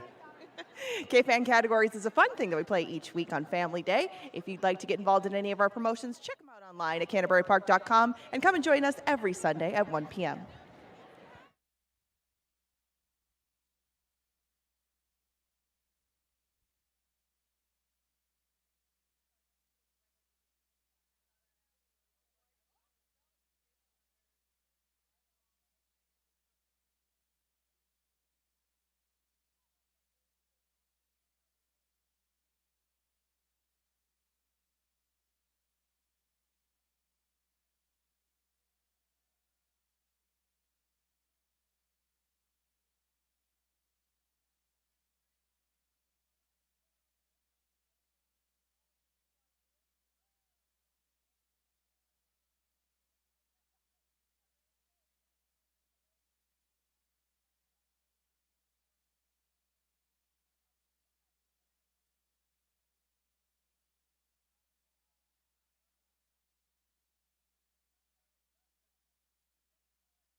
And they've reached the starting gate. It's post time for the 4th Pepsi Family Day at Canterbury Park.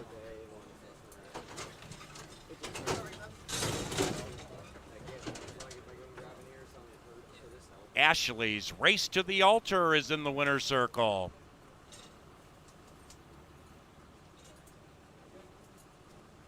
Congratulations, Ashley. Ladies, welcome to Canterbury Park. Where's Brian? Hey, you got the 4? Oh, he's coming. Here's Danzig Star.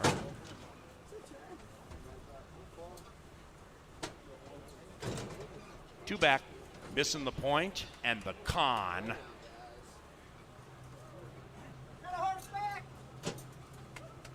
Gray filly goes in.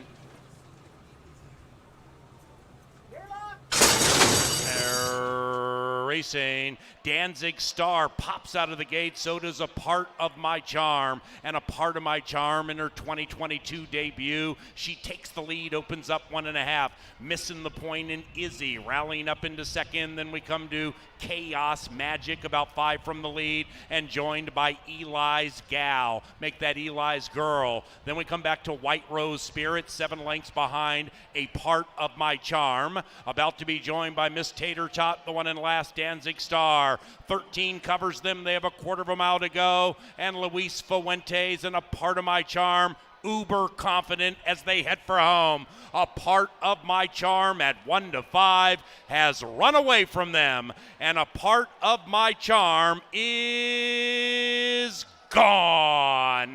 That 6 goes down in class and up in the winner's circle. A Part of My Charm steamrolling. Eli's Girl flying for second. Eli's Girl got second in a photo show.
Number 6, A Part of My Charm, first. 57.82 the final time. The victorious filly was claimed for $16,000. Carl Broberg is the new trainer for Breakaway Stables. 6 filly, winner, tagged, 16 large, Broberg, Breakaway. 6437. 6437. The top 4 unofficially in race number 4, as A Part of My Charm receives a well-deserved bath for her toil.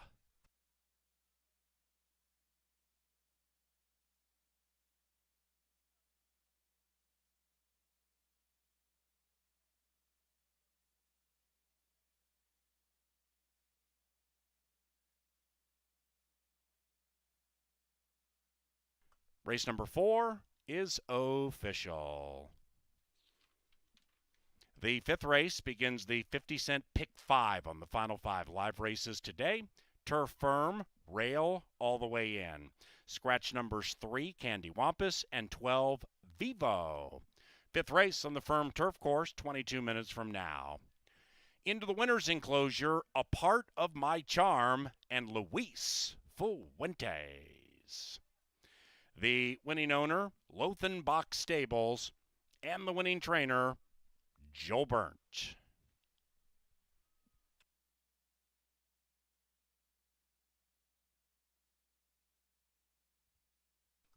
The fifth race provided by Pepsi, the official soft drink provider of Canterbury Park.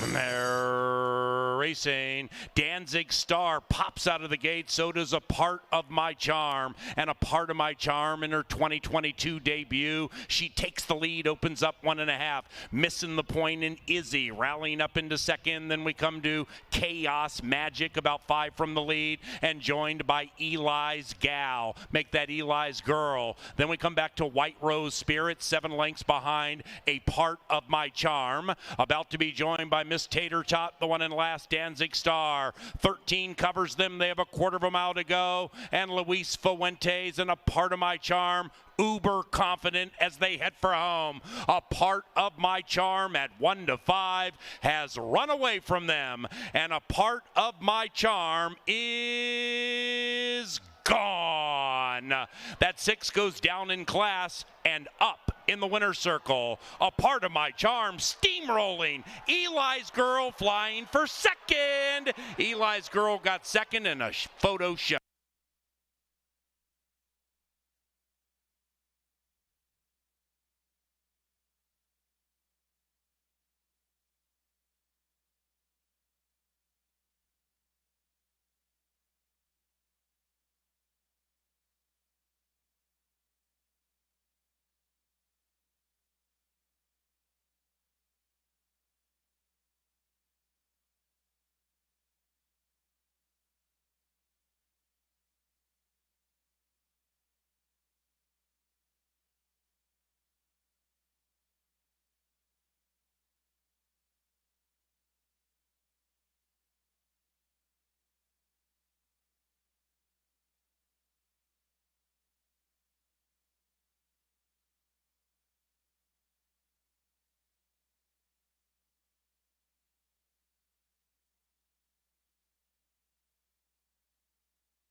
Then we come to Peripatetic, still closing ground at the top of the stretch. It's lead off. Who has been seeded and regaining the lead is the Z-Man. And the Z-Man fends the challenge of lead off and runs away. The Z-Man is the A-topic in race number 1. And the Z-Man and Double H, 3. Lead off. Momore third.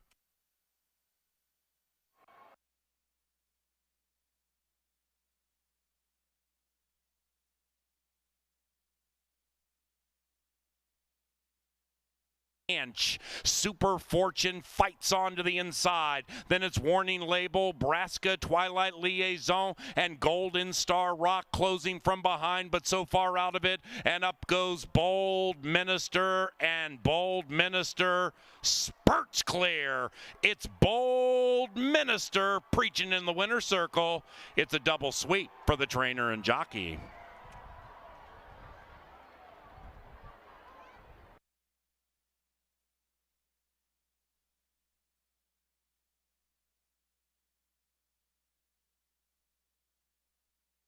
Around about the quarter pole, Nora's Legacy fending challenges. Reyna Del Sur locked in battle with Nora, and Reyna Del Sur has taken the lead and run away from Nora's Legacy. Mom's Pass is looking to pass Nora's Legacy, and then it's full speed astern. Reyna Del Sur waiting around for everybody, but nobody's catching, and that's 3 in a row for jockey Harry Hernandez. 1-3-5 in race 3.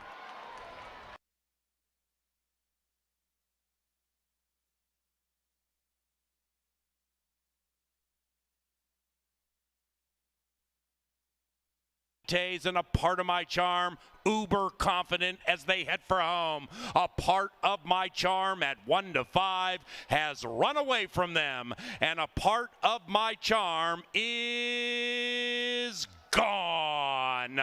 That 6 goes down in class and up in the winner's circle. A part of my charm steamrolling. Eli's Girl flying for second. Eli's Girl got second in a photo show.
The favorite pulls it off for Lothenbach Stables. That big drop in class led to a big margin of victory at 1-5. Now we lead into the second half of our card, the first leg of the late pick 5. Hello, Joel Burnt. We're 12 minutes away from this one.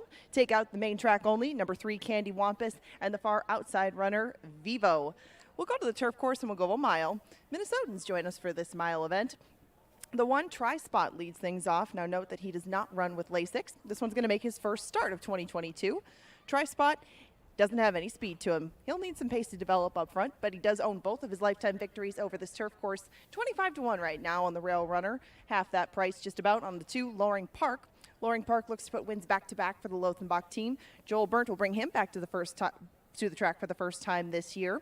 This 4-year-old does own his only lifetime win over this turf course, 2 seconds to go along with it. And Loring Park has good positional speed. He should be able to be placed wherever Luis Fuentes would like to be in the early part of the race. 13-1, a tick up from the morning line. I would expect that to go down by the time they get to the gate. Scratch the 3, Candy Wampus. We'll go to the 4, Gabriel's Legend. Yet another one that has not run since September. You'll see this theme over and over again with a lot of our Minnesota breds when they make their way back to the races. A lot of them got the winter off, and he follows suit with that. Took him a while to get going last year, but it also took him a while to get to the turf course. They tried once in August, got him on the turf in September, and he came home a winner to break his maiden. Gabriel's Legend, though, is another one that might need more pace than he'll find in this spot. I opted to give him this one and maybe wait for something down the road with maybe a bit more pace to it. Outrun him has positional speed himself. He's been on the turf course a few times, but it seems that he's a much different horse now than he was then. Israel Hernandez will be aboard him for the first time, but he seems to be a pretty straightforward one. I mean, just get him and keep him out of trouble, and that kick can possibly get him a piece in here at 16-1.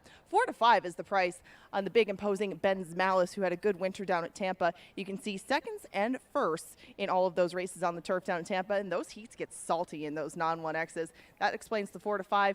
Don't really need too much more explanation on him as he continues to grow into his frame. He makes a nice impression down here in the paddock too. Direct Action just behind him has never been on the turf, has never gone 2 turns. It's probably why you're getting 24-1, but he might contribute to the pace, as well as Bubba Bob just to his outside. Bubba Bob is one of the elders in here. He faces quite a few 3-year-olds. You'll get 8-1 on this one though, and he does have a win over this turf course himself. All of his better races have come on the grass here. 8-1, a bit of an overlay. I took him in second, but I would expect these two to maybe be closer as they get closer to post. Talent and Tricks, the field's long shot right now at 25-1. Sorry, second longest shot at 25-1. He has won on this turf as well, but he is 1 for 22. Might need this one to get back into shape, but he will be coming at the end, just like Hold the Spice to his outside. This is your current second choice at 3-1.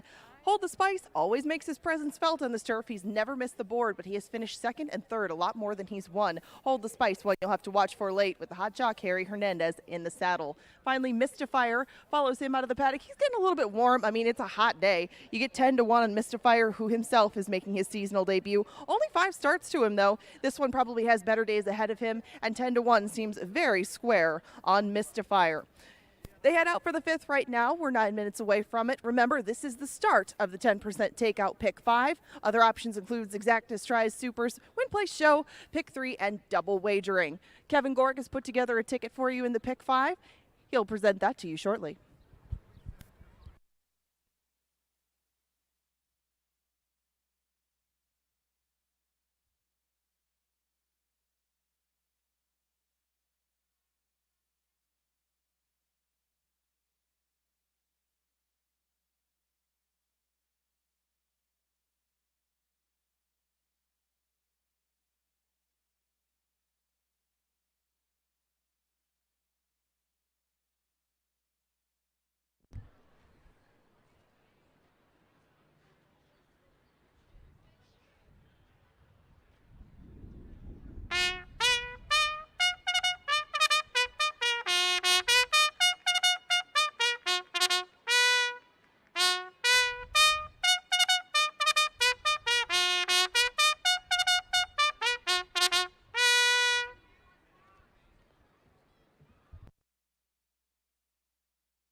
All right, guys, 5 minutes to race number 5. This will start our 10% takeout late pick 5.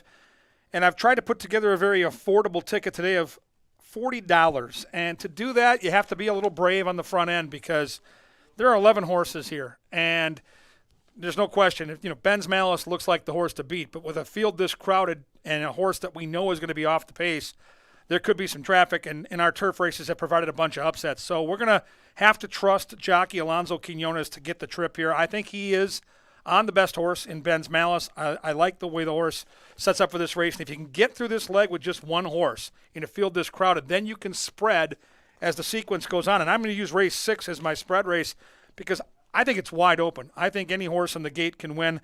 We're going to use the 3, 6, 7, 8, and 9. And I've got the 7 on top, and that's a 10-1 morning line horse. So that speaks to the depth of race number 6. And by going 5 deep there, if we can get through with Ben's Malice in the first leg, now we put ourselves in a position to really get a decent score. So in race number 7, my top 4 picks are the 1, 2, 4, and 5. Calibrate the 1 horse is the horse to beat. I think Devil's Vision, the 2 horse with Kelsey Haar, will be flying late, saving all the ground. I think Kid's Inheritance at around 8, 9 to 1 is a super sneaky long shot. And I like the 4 horse on top, A Rose for Raven, who's 6 to 1. So 1, 2, 4, and 5 in the 7th.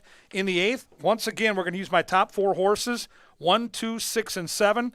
I think the 1 with the speed, I think the 6 and 7 with that outside pressing trip should both be right there. And I like the 2 to come get the money late with Luis Fuentes. So 1, 2, 6, and 7 in the penultimate race of the afternoon. If we're alive and we got through on the 6 with the single on the front end, we're going to single the 6 in the last. Chrome King exits the Sunland Derby, a grade 3 event, back on the turf, has good closing kick, is fresh for this, and I think is pointed to a win. So we'll start it out with a single of Ben's Malice. We'll spread in race 6. We'll use 1, 2, 4, 5 in the 7th, 1, 2, 6, 7 in the 8th, and we'll single Chrome King in the last.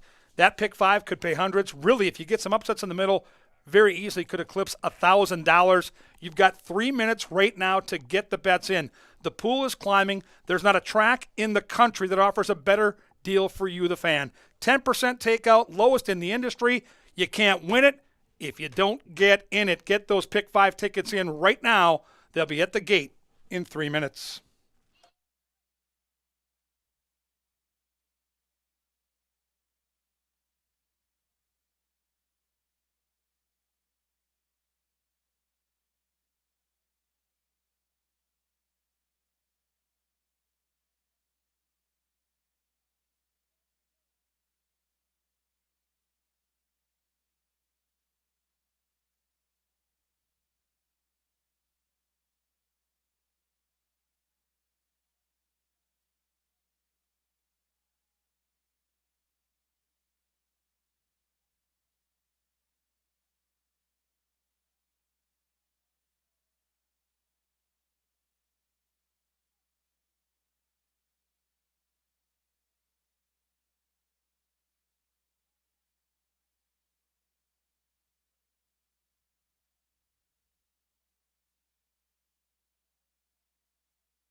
Ladies and gentlemen, in the Canterbury Park Winner Circle, we welcome Bobby Jensen of Care 11. What's going on there, Bobby? Bobby has the Grow to Care program here today, and we welcome Bobby Jensen of Care 11 to Canterbury Park.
onto the turf, and the horses are approaching the starting gate. Long time in there.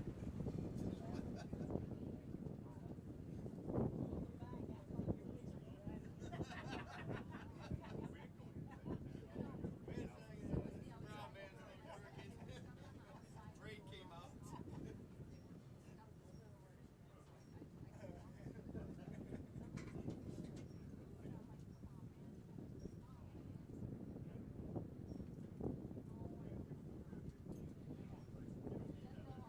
Hey, Canterbury Park. Kirill Kaprizov has joined us at the racetrack today. What's going on there, buddy?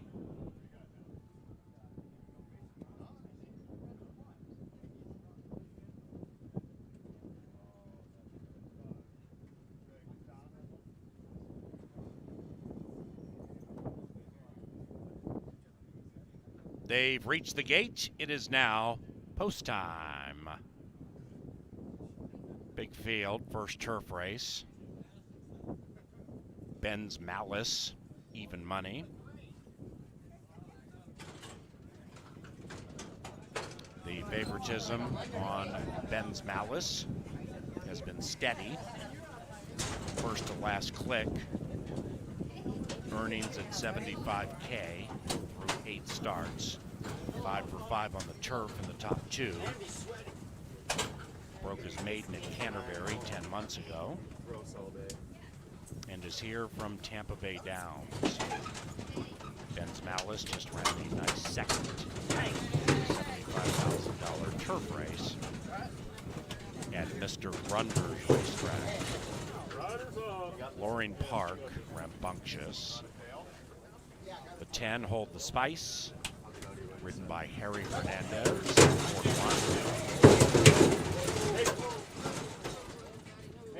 Lost my hat. Harry won the first 3 races today. Trying to get Loring Park to settle. Here is Mystifier.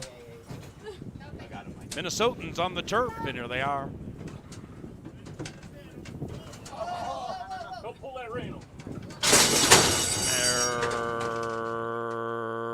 They're racing. Direct Action in the turf debut flashes speed at 25-1 and is joined in kind by Bubba Bob off the layoff, and Bubba Bob wins the run to the wire for the first time. Right behind them is Mystifier to the outside of Long Shot, Talon, and Tricks. Loring Park gave them problems in the gate but has settled down and now is 7 from the front. And Direct Action and Laura open up by 3. Direct Action in the turf debut with a 2-length lead, slowing down on the lead. After that, we come to Gabriel's Legend beginning to advance, 5-6 lengths out of it, and Gabriel's Legend is to the inside of the favored Ben's Malice, and Ben's Malice is pulling the rider right up to a joint 4th, 5 lengths from the lead, and 5 clear from Outrun 'em. Outrun 'em is to the outside of Loring Park. The gray horse is Hold the Spice, and the one on the inside is Try Spot. And they're covered by 9. Direct Action being handled nicely with a puncher's chance. Outside of that is Buddha Bob. Make that Bubba Bob. Bubba Bob watching Direct Action kick clear by 2. Ben's Malice 3 wide. Talon and Tricks threatening to run a nice one just behind the fellow Long Shot. And after that we have Loring Park. And on the far outside, Gabriel's Legend. Here comes Ben to cause some malice. And Ben's Malice, Talent, and Tricks inside. Bubba Bob kicks. Behind them is Hold the Spice. Ben's Malice too good. Ben's Malice at 4-5. Ben's Malice prevails. 6-10-2 in race 5.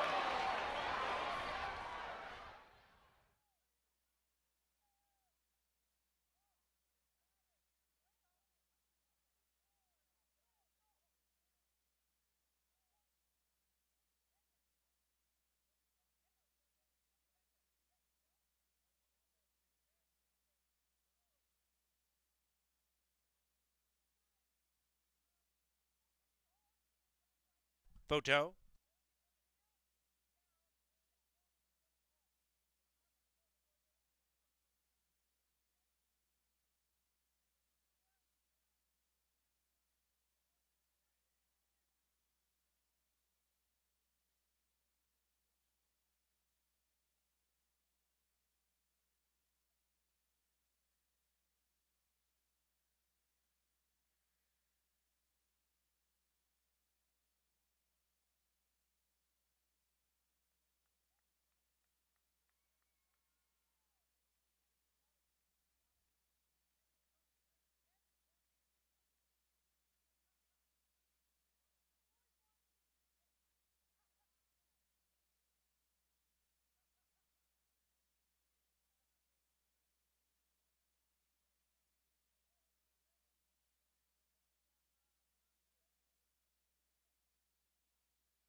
The numbers.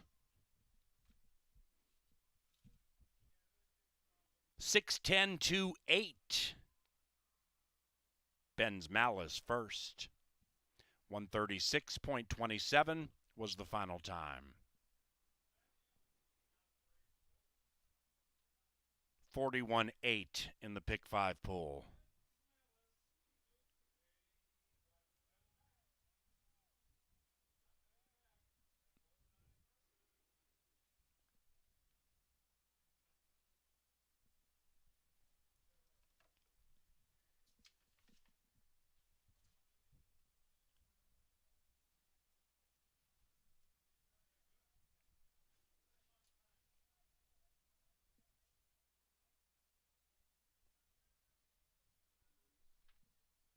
And race 5 is official.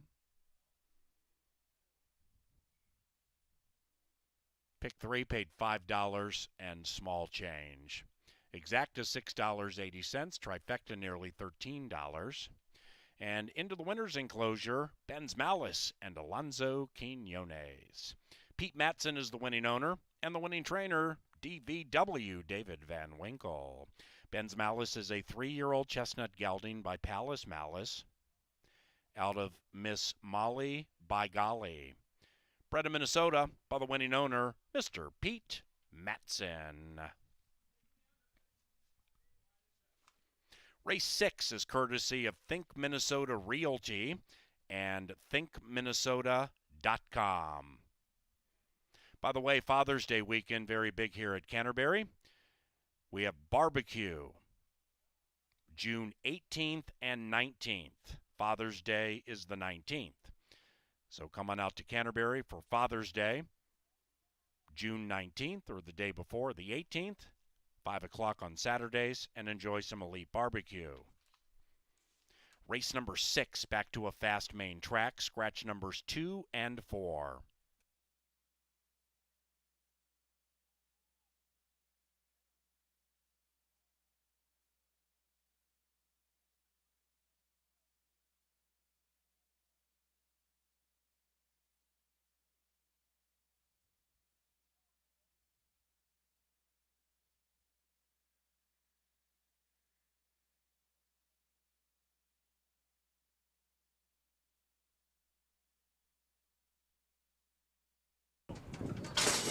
And they're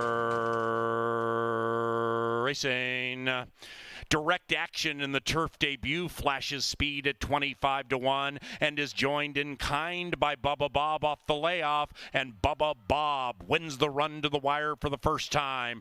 Right behind them is Mystifier to the outside of Long Shot, Talon and Tricks. Loring Park gave them problems in the gate but has settled down and now is 7 from the front, and Direct Action and Laura open up by 3. Direct Action in the turf debut with a 2-length lead, slowing down on the lead. After that, we come to Gabriel's Legend beginning to advance, 5-6 lengths out of it, and Gabriel's Legend is to the inside of the favored Ben's Malice, and Ben's Malice is pulling the rider right up to a joint 4th, 5 lengths from the lead, and 5 clear from Outrun 'em. Outrun 'em is to the outside of Loring Park. The gray horses Hold the Spice, and the one on the inside is Try Spot. And they're covered by 9. Direct Action being handled nicely with a puncher's chance. Outside of that is Buddha Bob. Make that Bubba Bob. Bubba Bob watching Direct Action kick clear by 2. Ben's Malice 3 wide. Talon and Tricks threatening to run a nice one just behind the fellow Long Shot. And after that we have Loring Park. And on the far outside, Gabriel's Legend. Here comes Ben to cause some malice. And Ben's Malice, Talent and Tricks. Inside, Bubba Bob kicks. Behind them is Hold the Spice. Ben's Malice too good. Ben's Malice at 4-5. Ben's Malice prevails. 6-10-2 in race 5.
Another exciting turf race on the Canterbury Weeds as we see Ben Malice parade home again outside, big long strides. It wasn't easy. Boy, a couple horses in there. Take a look at next time they run, including the 2 Loring Park, who had a little traffic in the stretch. If you're alive in the pick 5 like a lot of people, now's when you got to get lucky. These next couple of races, I think, are wide open. Stay alive, get to the last, and then try to cash because it's going to be formful early. I think it's going to be formful late. But I think these next 3 races could provide some upsets along the way. Here comes the field. Let's take a look at number 1 here, starting out with Spirit Mission. Garcia will be in the saddle today for the Miguel Jimenez gang in from Arizona. Last couple have been puzzlers, just hasn't shown much. Did show a little speed. I love the inside post, and I think the class drop is necessary. This horse has been facing a little tougher competition, back in with $4,000 claimers with that natural speed, taking some money. 15-1 morning line, cut in half. Now we scratch the 2, we move on to the 3, Chicory Blue. This is one of the horses in my pick 5 ticket, and I think Chicory Blue can outrun those odds. The big gray knows what he's doing. 10 years old, career start number 88. He's finished in the top 3 placings 39 times, including 11 wins. He has natural speed. And in a race like this, with low-level claimers, speed can be such an advantage for a horse like this. I think he can hang around too, and if he gets loose around the turn, 10-1, who knows? I like that I've got him on my ticket. We scratch the 4, we move to the 5, Andreas, Luis Valenzuela for Cody Rosine, who's already got a win on the card training, turf to dirt, drop in class. 2 very powerful handicapping angles, and that's the hook right here with the 5. Good trainer and 10-1. When you handicap this race, it really comes down to what do you think of the 6? Because if all things are equal, the 6 has just been racing against better competition. Huge drop in class. Last time out against $20,000 claimers. This is $4,000 claimers. To me, if you want to talk about baseball, it's like playing the Yankees at Yankee Stadium and then coming home to play the Royals. A much tougher assignment is what he's had. Now he gets the Royals. If this horse is right, they're probably running for second. You have to use him on the pick 4. You've got a jockey that has 3 wins, and so it's hard to get around this horse. He looks great in the paddock, and I certainly understand the 4 to 5 odds. I'll use him on all my exactas and trifectas, but I'm going to try to beat him, and I'm going to try to beat him with number 7, Yak. Yak is sneaky. Another horse dropping in class, another horse going from turf to dirt. And unlike the big favorite, this horse I think will be a little closer to the pace. Arroyo, the jockey that rides today, won on this horse back in December at Tampa Bay Downs at 13-1. Right now, we're not getting 13-1. We're getting 4-1, but I'll take it.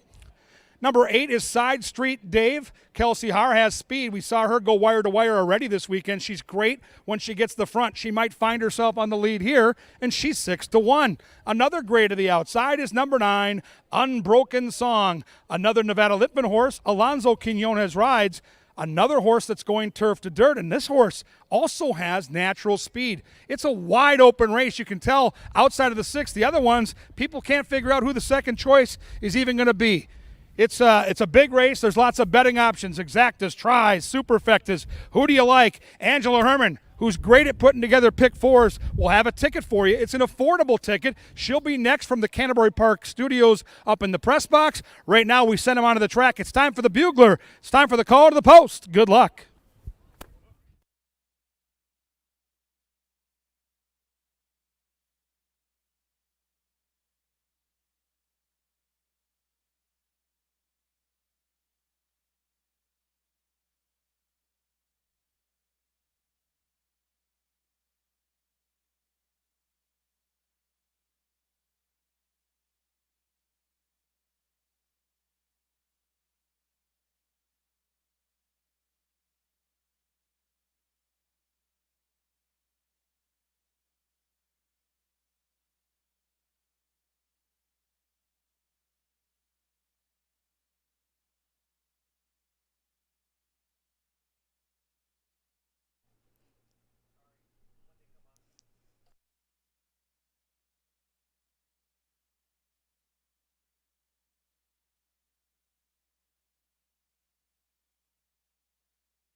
The field is making its way on track for race number 6.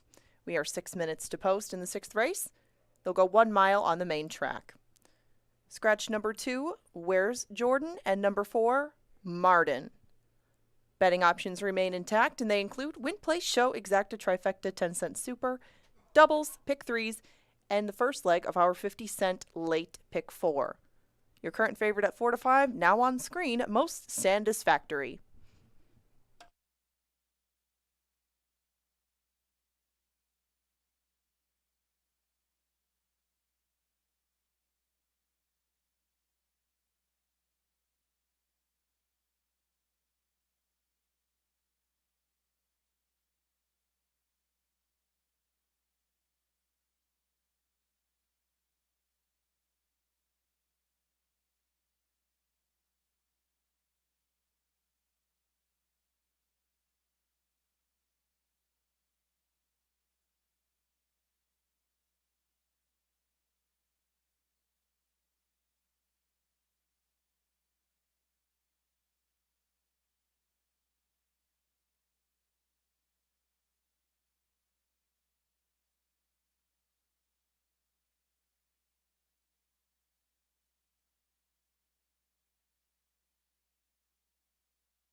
Come on.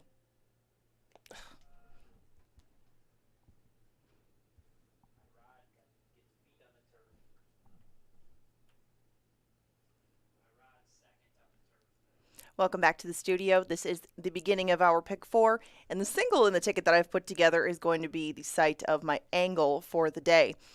Now, we don't have a replay for this one. He is the favorite right now at even money, but there's some stats to back up most satisfactory in this spot. We're going to take a look at them momentarily. We're actually not going to look at his record because that leaves a little something to be desired, but most of that record was put together away from Canterbury Park. Instead, we take a look at this. Now, this looks like a bunch of numbers. It's a lot of stats. It is. But what exactly this is, it's Robertino Diodoro, this horse's trainer, at Canterbury Park, with a 50% price drop. What I mean by that is the claiming tag for this horse. Today he is in for $4,000. Last time he was in for $25,000. When the price is under $5,000 here at Canterbury, you can see on the screen, this kind of pops off the page. He's 41% making this kind of move. Charlie Garvey is okay with horses being wherever they need to be to win, and I hope that's the case today with most satisfactory because that's going to be the single in my pick 4 ticket, as I mentioned. That is the angle with most satisfactory. In trying to find a single in here, he looked very viable to me. He is even money on the board, and most satisfactory should get a good trip in this spot. Outside of Side Street Dave and Spirit Mission in here, it didn't look like there was a whole bunch of pace. Given that Spirit Mission is to his inside, I thought that he and Harry Hernandez, who, as you know, has already won his share and then some of races today, I thought that they could get a good trip, and this horse seems much better when he is close to the pace as opposed to far off it. If he can get this horse in any kind of position within a length or two of the early leader, he might be very, very difficult to hold off. And if he's going to win, it's going to be in this kind of spot. It fits him like a glove, and most satisfactory has never seen horses of this caliber in his life. Moving on to race number 7, they go 1 mile on the turf. This one we spread out a little bit more. I went 1, 4, 5, and 12 to be exact. Normally, I would not include the 12 in anything at this sort of distance, but Alonso Quinones and 2x2 know each other quite well. My top pick in that spot is Calibrate on the inside. I'm not quite sure we're going to get 9-2. He and his stablemate Dr. Jack are both entered into this spot. This one's run sneaky well on the turf in the past, though. When your only 2 experiences are at Saratoga and Kentucky Downs, sometimes your form can look a little bit worse than it actually is. And Calibrate was claimed 3 starts back, has got a second and a win since that time down at Oaklawn Park. That win was in a 6-figure allowance. Yes, they were non-3s. We've seen Super Constitution up here in the past. He would fit very well into this spot, and Calibrate is where I settle in on top in race number 7. On to race number 8. This one was the most difficult by far for me to dissect. That's why you see I go 2, 3, 4, 6, and 7. Lots and lots of chances in there. Lots of speed. Lots of people have honed in on Storm in Hong Kong. in race number 8 because he comes from off the pace. I took an opposite angle with that. I tried Name Rejected to maybe be able to sneak away on the front end. He and Luis Valenzuela are going to team up for the first time. This will be his first time in Minnesota, but this one has cut the kind of fractions that might be able to lead this group. I say might because things have to go very well, but he has broke on top in 3 out of his last 4 starts. He has raced against some of the best competition that this field has seen, and I thought that maybe Name Rejected could pull a mild upset in there, but there are other upset possibilities, thus we will go 5 deep. Rather than singling in the last, I know Kevin Gorg loves Chrome King, and there's every reason to love Chrome King. I did use a few of them in there. The 7 is scratched out of that ticket. The 7 is scratched, so it is not a $30 ticket. It is a $20 ticket. It is just 3-6 for me in the last. The Green Crusader ran extremely well in that Tampa turf race that you see on the page. That's the only time that he's touched the turf. That was the only time he was at Tampa. And the winner of that race should look very familiar. Ben's Malice came home in front that day on December 10th. We have not seen the Green Crusader this year. It looks like he's been working very well in preparation for his return to the turf. And the Green Crusader is one that could possibly upset Chrome King, although it will not be an easy task in the last. Again, that is a $20 ticket. You see 3, 6, and 7 in the last on the screen, but City at Night has scratched. You don't have much time left to get in these pick 4s. If you want to do so, you've got less than a minute. Good luck.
And they've reached the starting gate. It is now post time. Race 6. This begins the second and final pick 4 this week. Racing resumes Wednesday at 5 o'clock. $5 admission, $5 Bavarian pretzels, domestic beer, $5. And that is Wednesday. Most Sandis Factory favorite.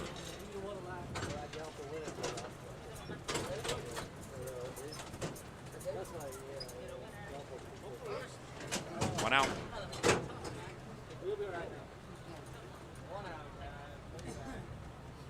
Unbroken Song, last in.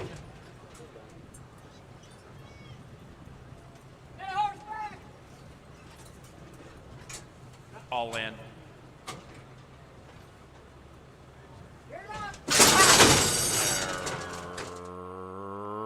Racing.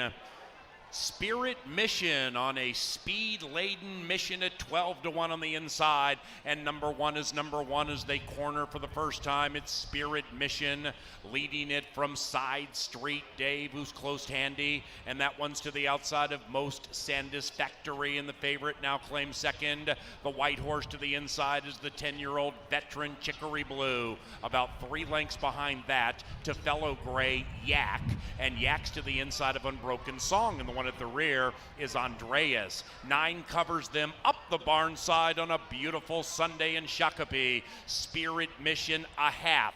Most Sandis Factory, the heavy favorite, badgered by Side Street Dave, and we now have 3 in a line with 3.5 furlongs to go. Spirit Mission comes under a ride. Chicory Blue 3 lengths in arrears, and about 3.5, 4 clear from Unbroken Song. Then we come to Andreas, and now back at the rear is Yak, 10 lengths from the front, and up top Most Sandis Factory on that massive glass drop trying to put him away. Spirit Mission is doing the moonwalk. Outside of that is Side Street Dave, then it's Chicory Blue and Andreas, and Most Sandis Factory opens up by 2.5 lengths, make it 3, trying to provide the rider with 4 victories through 6 races. Most Sandis Factory by 5. Chicory Blue, Side Street Dave, Spirit Mission, and Yak from the back of the pack is closing fast, but not fast enough to catch Most Sandis Factory. Harry Hernandez, 4 wins.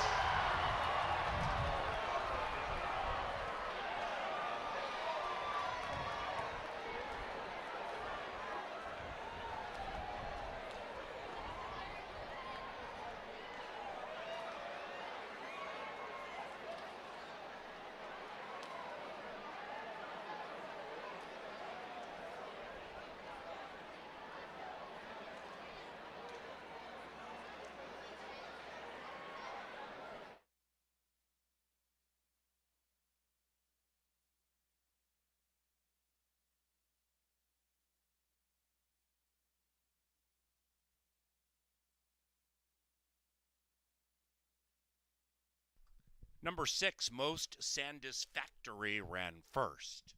6-7-3-1 unofficially.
And race 6 is official.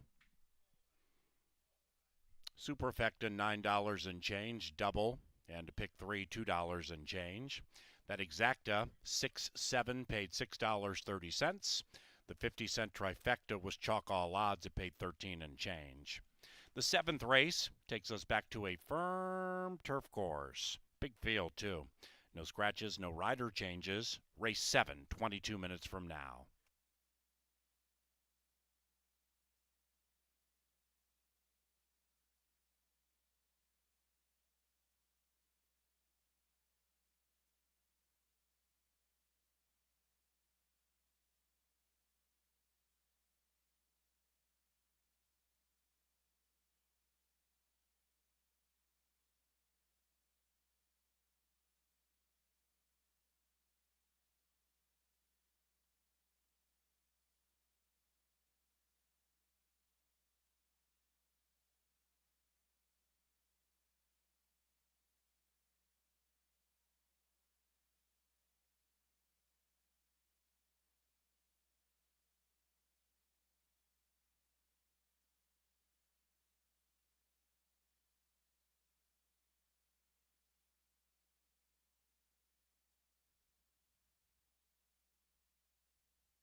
The Queen of the Rodeo purse goes to Most Satisfactory.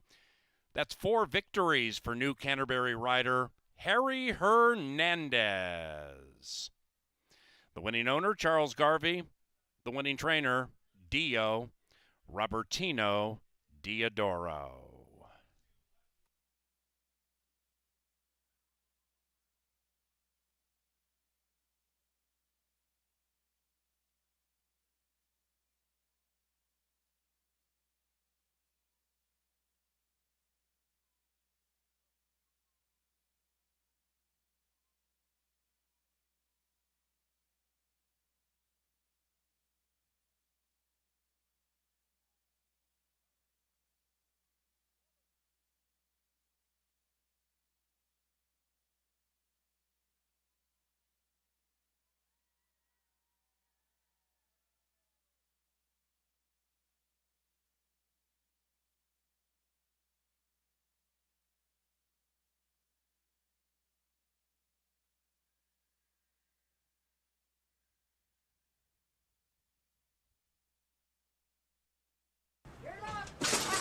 And they're racing. Spirit Mission on a speed-laden mission at 12-1 on the inside, and number one as they corner for the first time. It's Spirit Mission leading it from Side Street Dave, who's close handy, and that one's to the outside of Most Satisfactory, and the favorite now claims second. The white horse to the inside is the 10-year-old veteran Chicory Blue, about 3 lengths behind that to fellow gray Yak, and Yak's to the inside of Unbroken Song, and the one at the rear is Andreas. 9 covers them up the barn side on a beautiful Sunday in Shakopee. Spirit Mission a half. Most Satisfactory, the heavy favorite, badgered by Side Street Dave, and we now have 3 in a line with 3.5 furlongs to go. Spirit Mission comes under a ride. Chicory Blue 3 lengths in arrears, and about 3.5, 4 clear from Unbroken Song. Then we come to Andreas, and now back at the rear is Yak, 10 lengths from the front. And up top, Most Satisfactory on that massive glass drop, trying to put him away. Spirit Mission is doing the moonwalk. Outside of that is Side Street Dave, then it's Chicory Blue and Andreas, and Most Satisfactory opens up by 2.5 lengths, make it 3, trying to provide the rider with 4 victories through 6 races. Most Satisfactory by 5. Chicory Blue, Side Street Dave, Spirit Mission, and Yak from the back of the pack is closing fast, but not fast enough to catch Most Satisfactory. Harry Hernandez, 4 wins.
Harry Hernandez just keeps getting it done. Another ride puts the favorite in the race, and the favorite obliges for the Robertino Diodoro barn.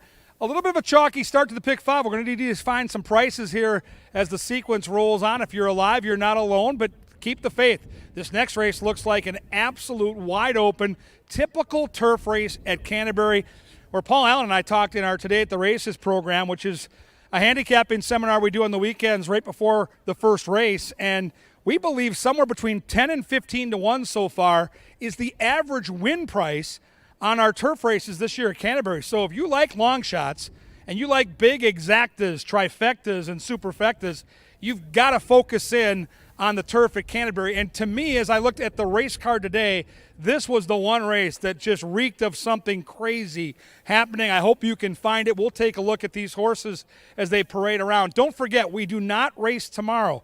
Typically, we've raced on Memorial Day. We are not racing tomorrow. We come back Wednesday and Thursday with a 5 o'clock post. We come back next Saturday with our brilliant weekend twilight racing. And then next Sunday, it's always one of those special days when the dogs come down the track, and it's the Bulldogs next Sunday, Pepsi Family Day. If you're having a good time today, we enhance your enjoyment next week with the Bulldogs on display. We've got dogs all summer long. It's going to be spectacular. Let's take a look at the field, though. Let's handicap this race and see if we can't find some of those long shots to include in the exotic wagers. We'll start with number 1, Calibrate. The first thing that strikes me when I look at Calibrate is the price up on the board. I had a friend of mine, a good friend of mine, we'll just call him Josh, tell me yesterday they've been waiting for 2 months for this race. They couldn't wait to get here to run this horse. They draw the advantageous inside post. The horse comes off an 87 speed figure at Oaklawn. My goodness. And the last time this horse was on the grass, it was at glitzy Kentucky Downs. Ran 4th in a $160,000 race. So, yeah, lots of positives. I'll tell you right now, every trifecta and superfecta I bet in the press box tonight is going to have the 1 on it. The horse looks good right now as they come out of the enclosure. I love the inside post. Ruben Fuentes is rock solid in the saddle. I can't say anything but good things. I'm just a little surprised that this horse isn't like 5-2 up on the board. That's the only red flag I can see. Horse looks awesome coming out of the ring right now. Number 2 is Devil Vision. This is the other horse that I talked about in Today at the Races that I think is a must-use on the try and superfecta bets. Kelsey Haar, long shot turf. Remember that. Big closer, loves this course. 6 tries at Canterbury on this turf, 2 wins, 2 seconds, 15 to 1, enough said. The 1 and 2 for me, I'm loving the prices in the exotic wagering. Number 3, Tuco Bay, a Minnesota bred for Gary Shearer with Lindy Wade astride. You think big field, you think turf, jockey matters, right? Last year's champion jockey is right here. Now, if you're new to coming to the paddock and not sure what to look for, take a picture of the 3. I want those ears north and south. I want the sunshine banking off their coat. I want some little circles on their hind end called dappling. This horse looks spectacular. I'm 3 horses in, and I got 3 long shots that I am absolutely using on my superfecta. Love what I'm seeing from Tuco Bay. Number 4 is Up on the Toes. It's my top pick in the race. I think this horse wins, and I think the speed matters. In a crowded field, I think you want to be up near the lead, and that's exactly what a Rose for Raven does. I could see folks walking to the window right now saying, give me a trifecta box, 1, 2, 3, 4. The best post positions, and all 4 horses, I think, have a real shot. I think Carlo Lopez takes the lead around the far turn and never looks back. I'll pick a Rose for Raven right here. Number 5 is Kids Inheritance. Luis Fuentes gets the call. 9 career starts in his lifetime. 8 for 9 in the top 3. And you look up at the board and see 7 to 1. That tells you what a good race that we've got here in race number 7. Number 6 is Seeking Refuge. Big closer, big gray with Garcia astride. In from Turf Paradise. Last time out, a 77 turf figure. Fits with these, 12 to 1. What a fun race. Number 7, Irish Declaration, in from Keeneland, has had good numbers on the synthetic surface. Will those numbers transform to the dirt? That's the question. I might have to see one to believe it. Fans are so far with me as that horse is not taking a ton of action at the windows. Number 8, Zumaradi, Harry Hernandez. Oh, yeah, we've seen this guy in the winner's circle, haven't we? 4 wins today. He rides for a Kentucky Derby winning trainer. Big speed figures, big closer, Big Chance with Harry at 3-1. Number 9, Dr. Jack in from Oaklawn off the claim. Luis Valenzuela with speed. I've talked about Luis and speed. He's good near the lead. That will be the game for Dr. Jack and 6-1. 10, Treasure Run, tough post. Izzy Hernandez, more early speed. Will he use it? Can he avoid a wide trip? Those are the questions. 2 more horses to talk about. 11 is Pinchos. Good-looking gray for David Van Winkle. Might need a race. Been off since February, but I'll tell you what, sure looks good down here in the paddock. I don't love the post, but I love what I'm seeing physically from Pinchos. And number 12 is 2x2. He's related to Tuco Bay. He's pinned to the outside, but we saw Quinones already this week negotiate a wide post on the turf and score on the money. What an incredibly cool race. As we get ready for race 7, onto the turf they go. Who do you like? The fans can't decide. But Harry Hernandez is lukewarm favored right now, looking for his 5th win in the saddle. Get your bets in. This one could be big. Exactas, Tries, Superfectas, and our final pick 3 of the day at the gate in just 6 minutes. Get in line now and avoid the worst thing in the game, and that's getting shut out.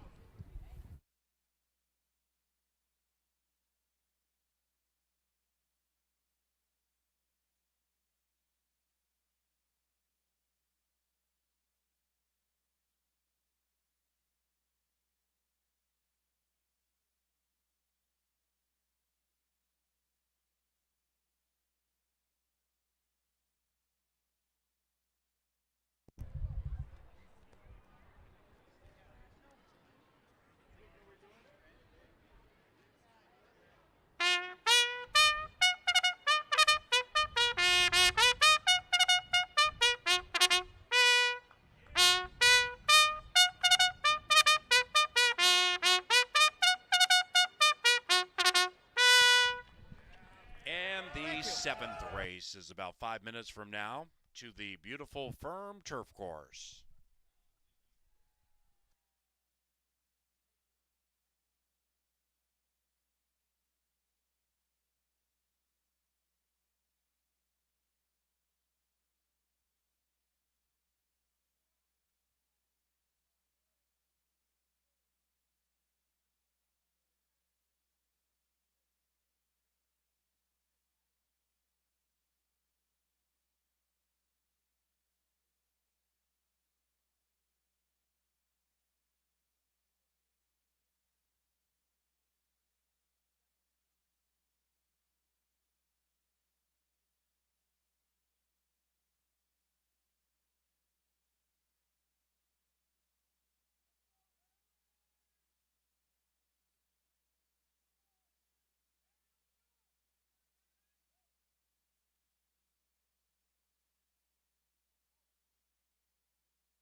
Welcome back down to the Mystic Lake Winner's Circle. And in a day full of kids and fun festivities, we also have a bachelor party out here. Luke, it's just a girl who loves horses, is celebrating his last days of bachelordom out here with us at Canterbury. And now you have a chance to win a $20 Mystic Lake Resort card. So tell us about your day. Have you won a lot of money? Are you bidding farewell to bachelordom with a bit of cash? Haven't won much, but I'm trying hard. Don't worry. Well, we'll try to give you an opportunity to win by answering a Minnesota-based trivia question correctly. So if you'll turn around here, we're going to show you your options. We're going to show you the question. This one today is, what is the Minnesota state flower? It's pretty simple. Your choices are A, sunflower, B, lilac, C, lady slipper, or D, poppy. Anybody who does know the answer out here in the audience, feel free to shout it out. Luke is from Wisconsin, so we might need a little bit of help.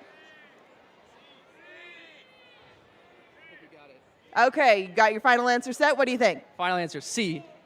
Lady slipper. He says lady slipper. Is that the winner? Lady slipper is the state flower of Minnesota. Congratulations. You're a winner. You won a $20 Mystic Lake Resort card. Any words for your adoring fans over here? Yes. Go Pack, go.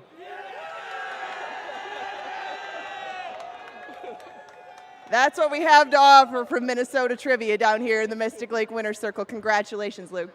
Thank you.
And they've reached the starting gate. It is now post time. Post time for the 7th. The penultimate turf race of the day. Zumarudi, 3-1 in favor. The jockey is looking for his 5th victory today. A Rose for Raven has gone in. Here is Kid's Inheritance, wearing Bob Lothenbach's colors. 2 to the outside of Tuco Bay. That's a 7-year-old Minnesotan, and also a half-brother to number 12, 2x2. Tuco Bay's brother, next in. Big field, there they go. They're racing, and the turfers came off beautifully. Treasure Run runs to the lead at 60-1. It is Treasure Run and a Rose for Raven. Kid's Inheritance between them. The gray is Pinchos to the outside, looking to snack on the field.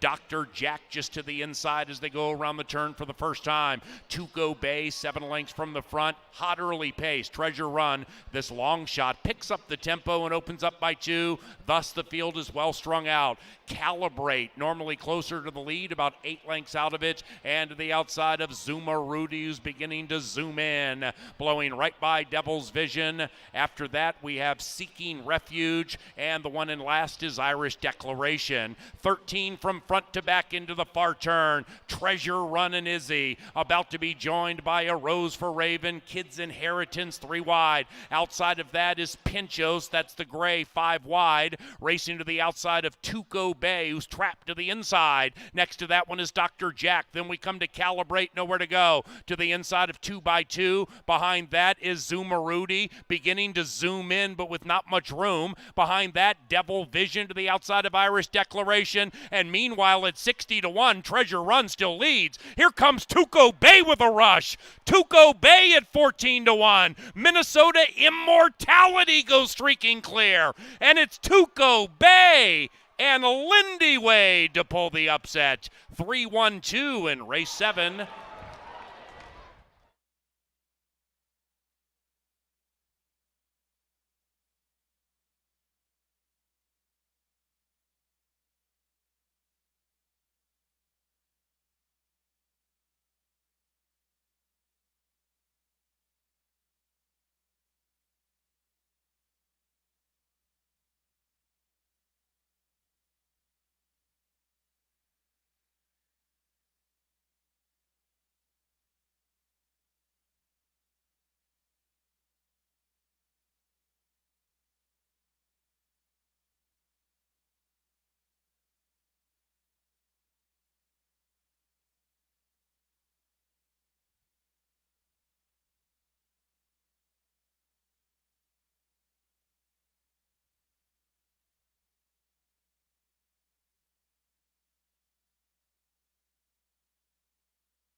Number 3, Tuco Bay, in a lickety split, 133.89. 3-1-2-4.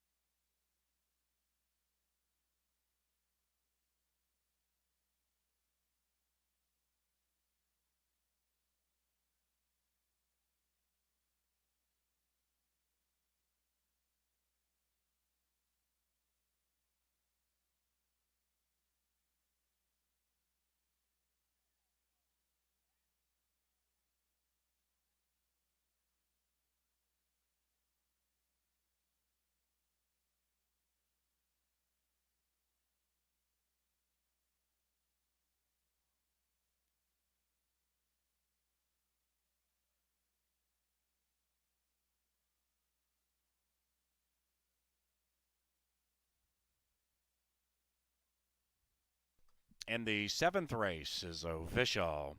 Pick 3, pay $29.60. That $1 exacta, $53.80, 50-cent trifecta, $203.70. 10-cent superfecta 135, double from race number 6, 53 and change. The 8th race on a fast main track, 22 minutes from now, and there are no scratches. The double paid $25.90.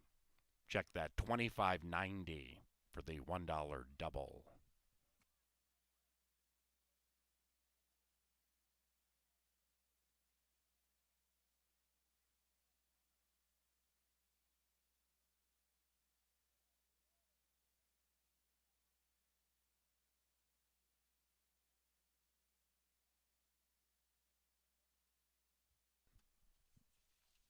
Salt.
Now entering the winner's enclosure, Tuco Bay, ridden by Canterbury Park's Salt of the Earth, Lindy Wade.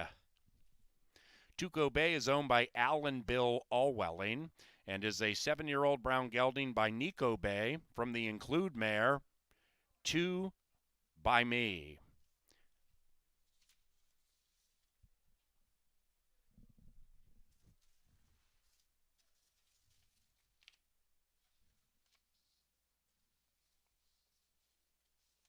Tuco Bay was bred in Minnesota by Winchester Place Thoroughbreds. 8th race, 20 minutes from now.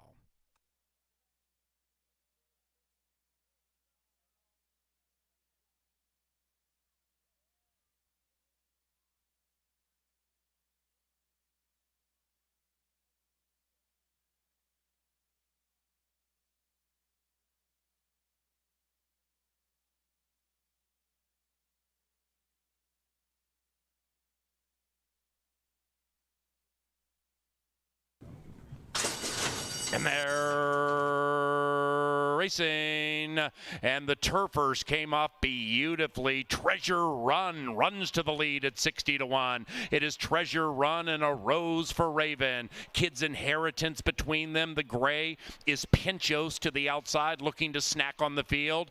Dr. Jack just to the inside as they go around the turn for the first time. Tuco Bay 7 lengths from the front. Hot early pace. Treasure Run, this long shot, picks up the tempo and opens up by 2. Thus the field is well strung out. Calibrate, normally closer to the lead, about 8 lengths out of it, and to the outside of Zuma Rudy, who's beginning to zoom in, blowing right by Devil's Vision. After that, we have Seeking Refuge, and the one in last is Irish Declaration. 13 from front to back into the far turn. Treasure Run and Izzy, about to be joined by A Rose for Raven. Kids Inheritance 3 wide. Outside of that is Pinchos, that's the gray, 5 wide. Racing to the outside of Tuco Bay, who's trapped to the inside. Next to that one is Dr. Jack. Then we come to Calibrate, nowhere to go. To the inside of 2 by 2. Behind that is Zuma Rudy, beginning to zoom in, but with not much room. Behind that, Devil Vision to the outside of Irish Declaration. And meanwhile, at 60-1, Treasure Run still leads. Here comes Tuco Bay with a rush.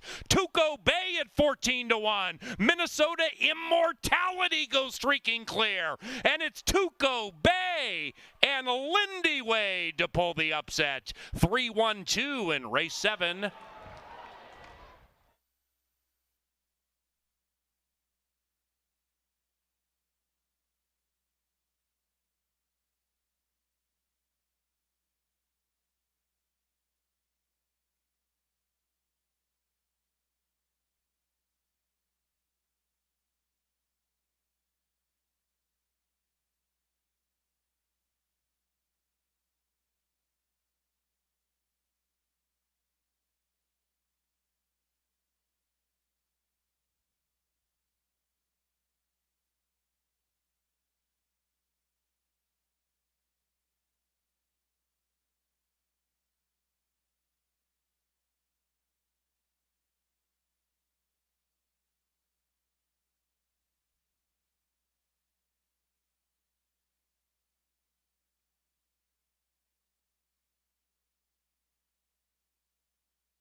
Well, the Minnesota bred came to play Tuco Bay, stampedes them in the stretch, and the superfecta is easy as boxing the 1, 2, 3, and 4. That 10-cent super over $130. You got to love turf racing at Canterbury. Another long shot parades home. 2 more races to go. I got 2 good friends in the press box sitting on a nice pick 5 ticket, but they got to get through this wide open affair. Only 7 horses, but look at the betting. Nobody knows. 3-1, the lowest odds on the board, including a live look at number 1 here, who's bouncing out into the walking ring. This is Bayou Colonel. Showed blazing speed when last seen in September. I've talked a lot about Tony Rengsdorf. I think he's an excellent horseman. He wins at a high percentage every year.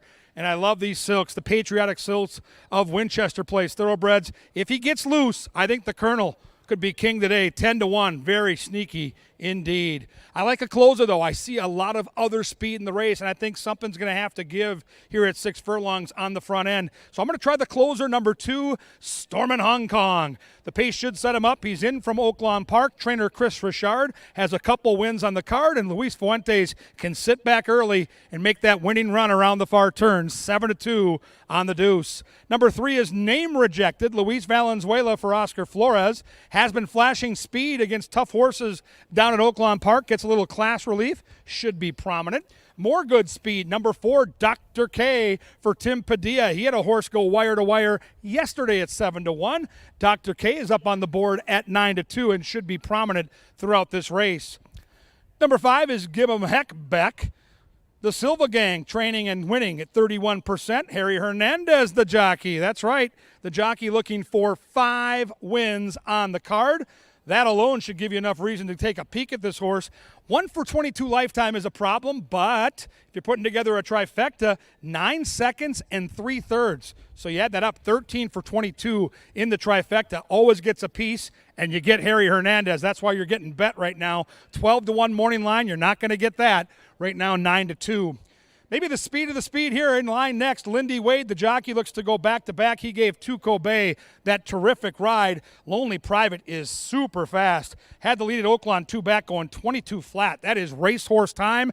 If there is a horse to clear off and it's not the 1, I think it might be the 6. And then up on the outside, what do we do with Mac Robertson? Guy wins at such a high rate here. His horses always come to play, and he gets the advantageous outside post. I call it in sprints the attack post. We'll see what Chirinos does, but he should have a good look at the 6 and the 1 just to his left. If he can get that good stalking trip, he could be poised to pounce. What a cool race to handicap. We're going 6 furlongs. These are fun ones to take a look at. Who do you like? If you're alive in the pick 5, this is a separator. I like the 2, Stormin' Hong Kong, to storm them in the stretch. Will the pace be fast enough? You decide. Get to the window now and get your bets in. The late daily double starts right here. Angela Herman and I will take you through the 9th. Paul Allen has the 9th off. I'll call that one. But right now, PA, take them away.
And they're walking onto the track for the 8th race, the Sunday penultimate. We have no scratches. Post time, 5 minutes from now.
Hello again one more time, Canterbury. I'm down in the Mystic Lake Winter Circle, and we are ready to do our Canterbury Park hula hoop contest. We have 3 participants today that are going to show off their hula hoop skills for 1 minute, and we're going to need your help out in the audience to decide who the winner is today of a Canterbury Kids Pack.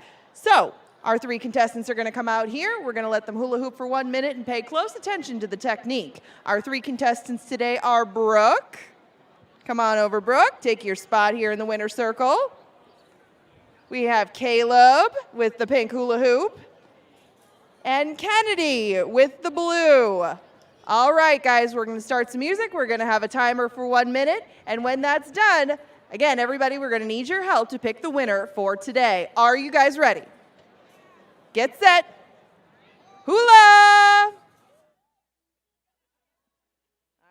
With a little bit of a slow start, and if it stops, just keep on going, guys.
And they've reached the starting gate. It is now race time. This begins Dr. Dan's late double. Stormin' Hong Kong is 9-5. That's your favorite in the win pool. All the way up to 4-1 for Lonely Private. Now C to Success goes to 3.5-1. Dr. K 5-1, wearing Milky's colors.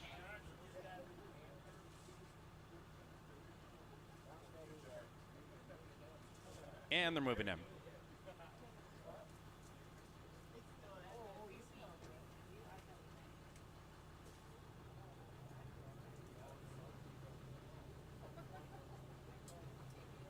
Eight to 5 on Stormin' Hong Kong.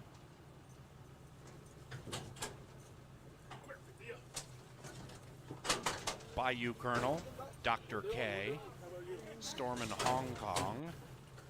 Give 'em heck, Beck.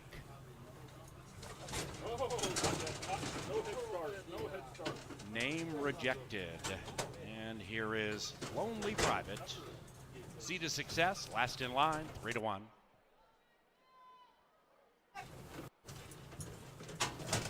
They all set.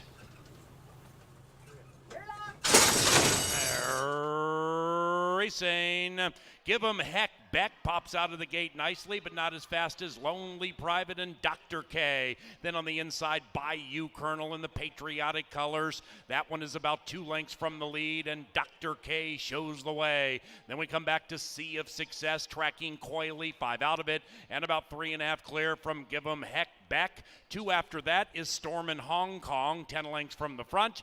And 2.5 clear from Name Rejected. Lonely Private kicks away by 1. Lonely Private from Dr. K, C to Success on the move. After that, we have Bayou Colonel, 8 out of it, going the wrong way. Overtaken by Give 'em heck. Beck. Stormin' Hong Kong, still 10 lengths from the lead. And after that, it is Name Rejected. And now they come charging down the Canterbury Park stretch. C to Success and Chirinos go by Lonely Private. And it's C to Success. Stormin' Hong Kong finishing fast on the outside of Give 'em heck. Beck, but it's C to Success flowing beautifully. C to Success from Stormin' Hong Kong and Give 'em heck. Beck. C to Success prevails.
Photo sign is down.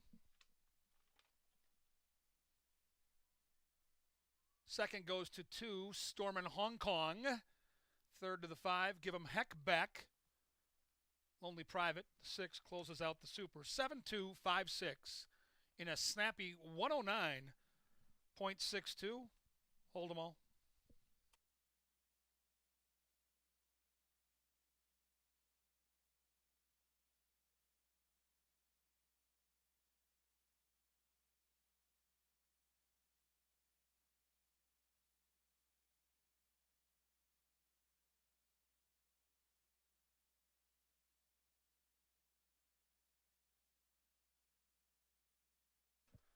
Race number 8, official and cashable, $5 for your win ticket on C to Success. 50-cent trifecta, $9.75. 10-cent super, $5.43. That double, 3 to the 7, $52.80 for $1. That pick 3, 3 of 3 paid $42 and 85 cents. The $1 exacta here in the 8th race, 7-2, $5. On deck, the 9th race, we close down racing with a turf event where we scratch number 7, City at Night. Scratch the 7 in the 9th. If you've got kids here, don't forget, after the races are over tonight, kids can come out and do a 50-yard dash on the Canterbury Park main track. A couple of categories, 6 years old and under will be in the first heat. 7 years old and over will be the second heat. That's after our 9th race goes official. Kids on family day always get to race on the Canterbury Park main track. Another win for trainer Mac Robertson, off to a typical hot start here in Shakopee. 14-time champion trainer gets the win here in the 8th race. A nice little shower for Seed of Success for his toils, and a nice crowd on hand in the winner's circle to celebrate this one, including my good friend Melanie Barra.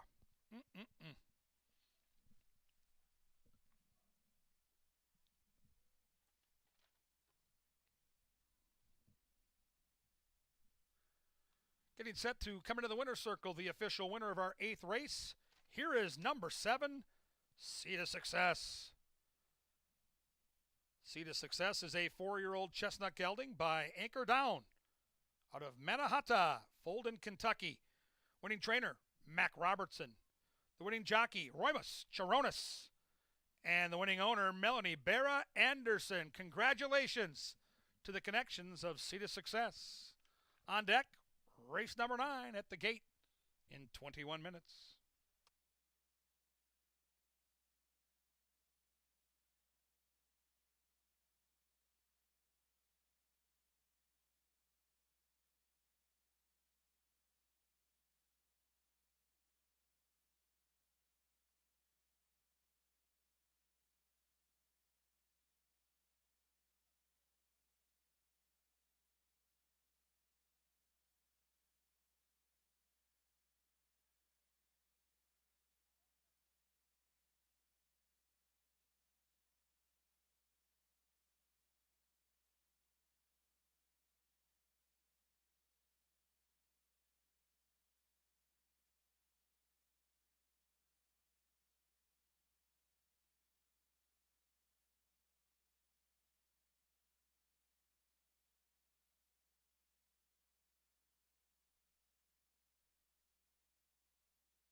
And they're racing.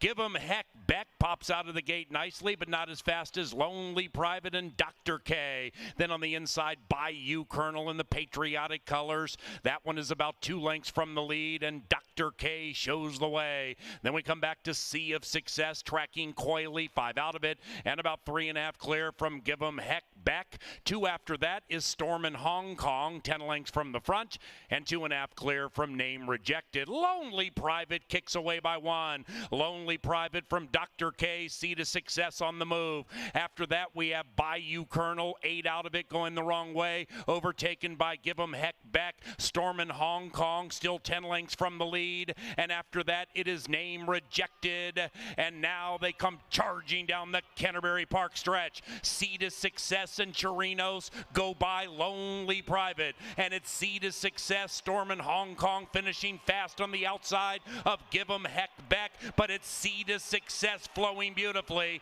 Seed of Success from Storm in Hong Kong and Give 'em heck. Beck. Seed of Success prevails.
Kevin Gorg, Angela Herman with you up in the prestigious Canterbury Park press box. Angela, another day, another big turf upset with big prices on the lawn the entire time. Remind the kids, the race day doesn't end after race 9, does it? No, absolutely not. I actually was doing some recruiting for the kids' race on the track down on the apron. If you are still here at the end of things, children, head out to the track. You can run on that track yourself after the horses clear off for race number 9. It's a fun little way to end your day. Don't go anywhere past the finish line, please. Turn around and come back when you're done. But go out there and enjoy the first kids' race on the track of the year. It's a fun way to go out on Sundays. Yeah, make sure to stop. We don't want you ending up in Glencoe, all right? We don't need that right now. But don't forget, we're not racing tomorrow. We traditionally have raced on Memorial Day. That will not be happening tomorrow. We do come back Wednesday and Thursday with 5 o'clock post. Next Saturday, twilight racing at 5 o'clock. And then next Sunday, here come the Bulldogs. Here comes the chaos and the fun of it all. You talk about a Pepsi Family Day. Next Sunday, it's going to have a little bit of everything. But right now, we got to take you through some of the great betting options available. Pick 5, pick 4, all look pretty playable. And you've seen 2 chalks on the front end, a big long shot, and then obviously Mac Robertson's horse went off at 3-2. But really, that race, the betting didn't really, I think, separate until the final minutes of wagering. More of a 5-2 shot as I look at it. Payne okay in this last race, but this last race looks like another puzzle. I didn't think the last race was a puzzle. I thought the previous turf race was more of a puzzle, but it proved so. A lot of other races, other than that one, you wouldn't catch Tuco Bay over 5 or 6 to 1. Right. He usually takes a little bit more money than that, but Tuco Bay comes through with the upset. But it still makes sense. It's the way that our turf races go. You can find very logical horses at good prices, and just one of those, especially on a day like Sunday, can make a huge difference in those pick 4 and pick 5 sequences. And closing it out, I thought that this was a 2-horse race, but then I thought our last turf race was pretty clear-cut too. I wound up second with a 2-to-1 shot. So take a good look at everybody out in the paddock too. As it does get later in the day and the wind dies down, it is still very hot out there. And as we've seen throughout the day, sometimes that heat can get to a horse that would normally put in an excellent race up here and likes this surface, but maybe is having an off day due to the weather. So I know that you like to get a look at the horses down in the paddock. We're not down there right now, but pretty soon we'll have a shot and see who's handling themselves in the paddock. And you can still come out tomorrow and bet at Canterbury. I want to make sure I'm clear. We're not going to have live racing, but our third level for simulcasting is as good as it gets. It's air-conditioned, and there are some unbelievable races tomorrow. Lone Star is running one of the best cards I've seen in a long time. You've got graded races at places like Santa Anita and Belmont. Churchill's running. So if you can leave the kids at home and come out and simulcast, we'd love to have you. But now we'll take a look at the horses, Angela, and I'll let you kind of take lead vocals with number 1. St. Charles is a horse that our track announcer Paul Allen talked about earlier today as being a sneaky long shot. Now, PA had to take off early. I'll be calling the last. What kind of chances do you give the speedball to the inside? I think that especially with the scratch of the 7th City at night, this horse stands a good chance to take them a good part of the way. And we haven't seen him since January, and you see a couple of last place finishes separated by layoffs. Not the greatest indication, and I think that I would save this horse or maybe betting him for down the road. I think that St. Charles will get a lot out of this race, and I think that his speed will definitely be a weapon going forward. Maybe today is just something that he needs to use as a starting off point as opposed to the grand target. I'll take a look at number 2, Pure Rocket. You get Lindy Wade. He's the jockey that won on Tuco Bay. He's a champion jockey here in Shakopee. And he's got a horse second time off the layoff. Claimed last time for 25. If you want the horse now, you have to pay 75. The turf is the question mark for me. He's got good dirt for him. He should be rolling in late, but I don't see the bloodlines for the turf. Like Angela with the 1, I'm going to play the wait and see game. Maybe this horse gets back on the main track. I like the energy I'm seeing in the paddock. I'm just not sold on the turf side of things. Love Lindy Wade. Love the Williams gang. They do a nice job with their horses. And again, if you feel like this horse can take the dirt form to the turf, then he's got a shot. Absolutely. And you're getting the right price right now, too, at 5-1. I'm okay with 4-1 on the 3, the Green Crusader. This is who I ended up with on top. And like I talked about before in the pick 4, if you look 2 back, the only turf start that this horse made, he got an inside trip. I mean, he was not rating the kindest, but he still ran well in defeat, and he kept on coming. And the horse that won that race, Ben's Malice. We saw him earlier today pull off a very wide trip and a victory.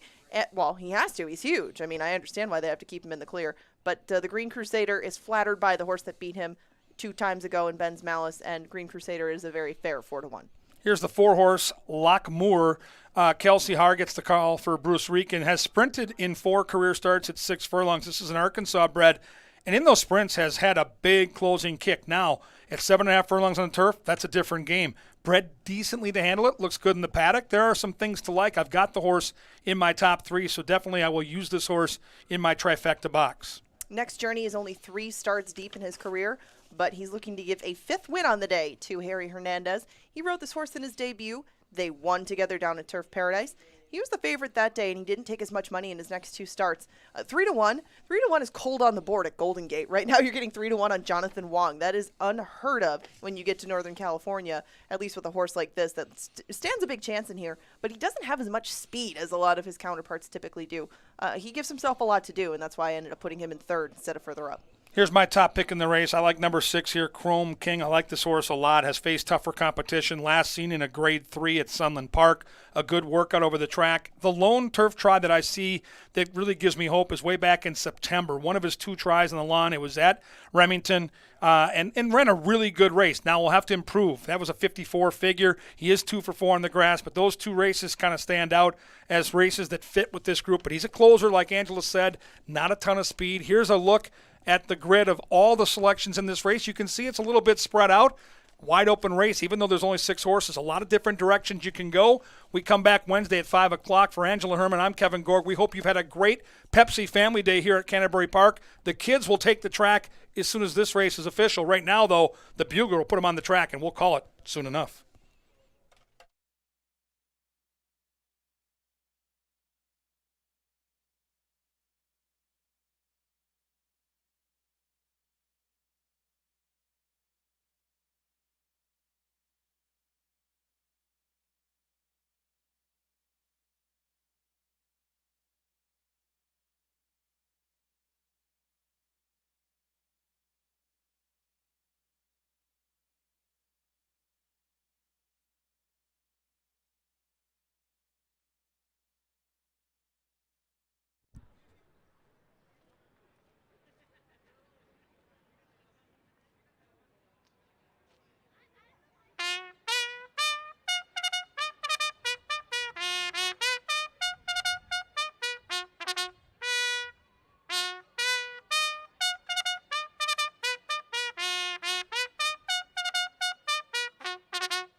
The field is now making their way on track for race number 9. We're 6 minutes from it. If you would please scratch the 7, City at Night. The 9th is at 7.5 furlongs on the turf course. We have win, place, show, exacta, trifecta, and 10-cent superfecta wagering available. Your 9 to 5 favorite is the outside drawn Chrome King with 6 minutes to post.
The horses are approaching the starting gate now. 1 minute to the lucky last.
And don't forget, when this race goes official, on Family Day on Sundays, we always welcome the kids to come out and run the 50-yard dash on the track.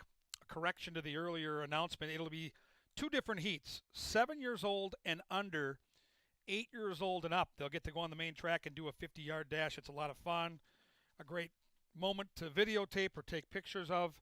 After this race goes official on the track, on Pepsi Family Day, we race the kids down the stretch. Right now, though, we got to bet the 9th. Inside a minute. They're heading to the turf course soon. Don't get shut out.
The horses have reached the starting gate. It is now post time. Post time for our 9th race.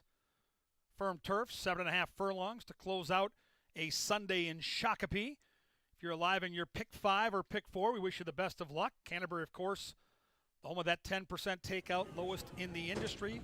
We've seen some giant payoffs. Our pick 5 yesterday, over $8,400 for that 50-cent bet.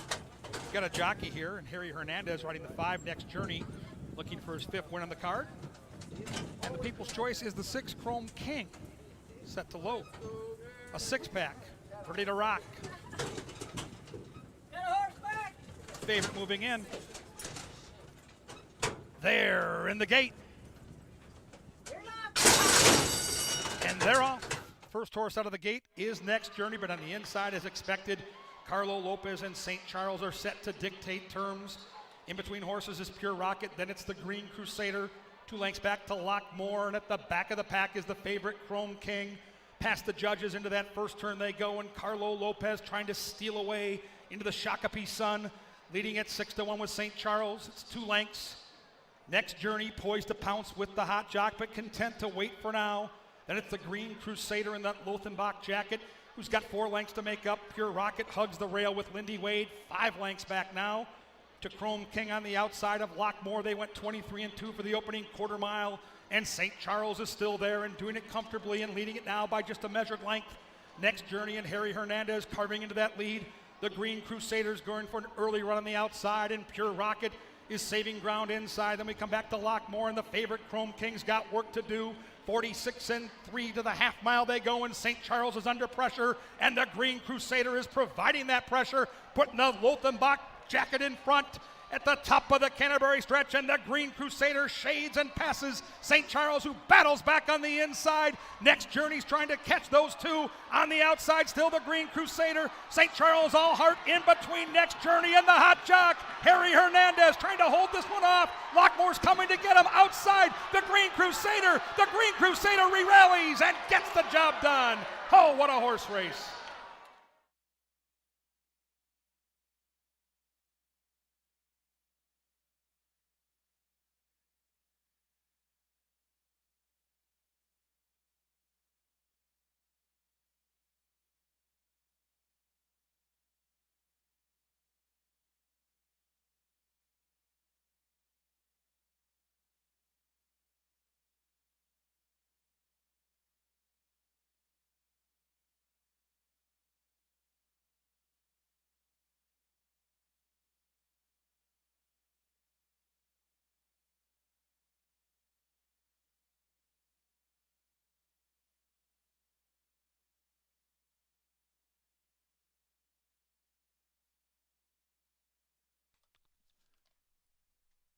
$129.50, that finishing time. Photo sign up on the board. Hold all tickets.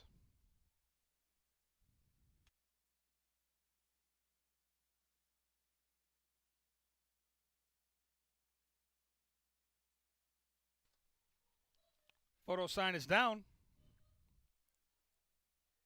And the winner is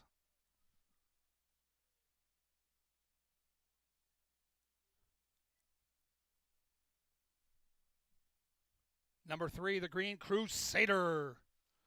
Second goes to the 5, Next Journey. Third to the 4, Lockmore. Fourth goes to the 1, St. Charles.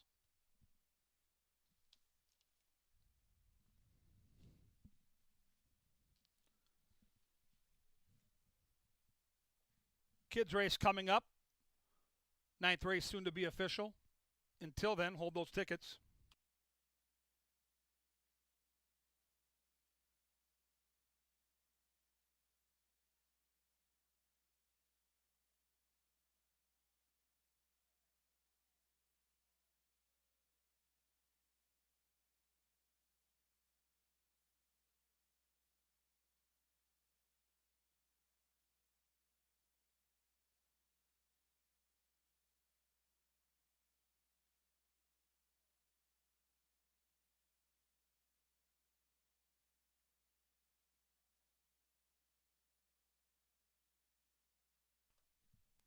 Race 9 official and cashable.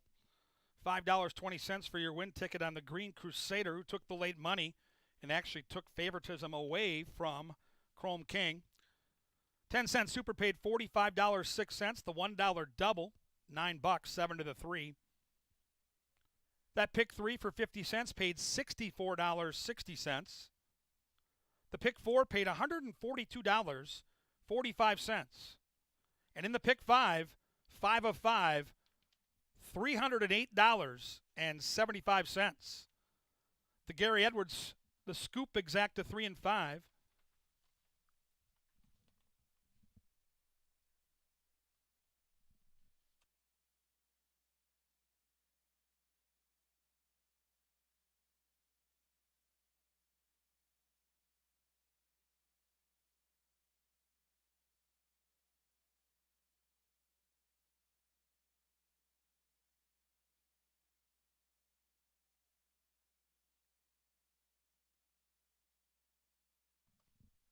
That exacta paid $17.50.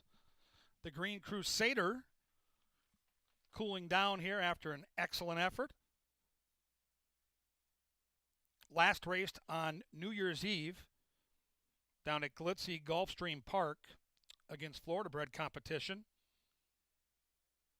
In his lone turf try before today, had run a troubled 5th behind Ben's Malice, who won on our course earlier this afternoon. The Green Crusader looks like he might have a nice future running here in Shakopee on this turf course. Trainer Joel Burnt multiple wins on the card. One of our top trainers here at Canterbury each and every year in a crowded winner's circle for Lothenbach Stables. That familiar jacket, those bright blue silks, the red diamonds. Find them in winner's circles all over America. It's great to have him here at Canterbury each and every summer. Into the winner's circle comes the official winner of our 9th race, number 3, the Green Crusader. The Green Crusader is by Green Point Crusader out of Hillhana, Fold in, Florida. The winning owners are Lothenbach Stables. The winning trainer is Mr. Joel Burnt, and the winning jockey, Izzy Hernandez. Congratulations to the connections of the Green Crusader, the winner of our 9th event. Don't forget, we've got great simulcasting tomorrow here at Canterbury with excellent cards all over the country. Big card down at Lone Star Park. Graded races at places like Belmont, Churchill, and Santa Anita, our 3rd level. Horse book, air-conditioned, and beautiful. Ready for all your gaming action. We come back with live racing next Wednesday and Thursday at 5 o'clock. Next weekend, we race Saturday at 5, and Pepsi Family Day next Sunday is at 1 o'clock with the Bulldogs running next week. Right now, we're going to get ready to bring those kids out. The first heat will be 7 years old and under. If you've got a kid that's 7 or younger and they want to race on the Canterbury Park main track, head down towards the winner's circle right now. There's a large crowd. We've got plenty of help down there with our marketing department to get you through this exciting dash. And remember, false starts result in a disqualification. You will be leaving without running on the track, so do not go until we tell you, ready, set, go. No false starts here at the track. We're sticklers about that, too.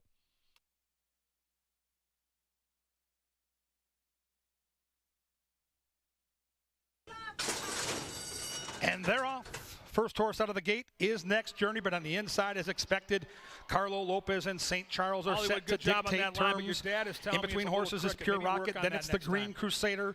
2 lengths back to Lockmore. At the back of the pack is the favorite Chrome King.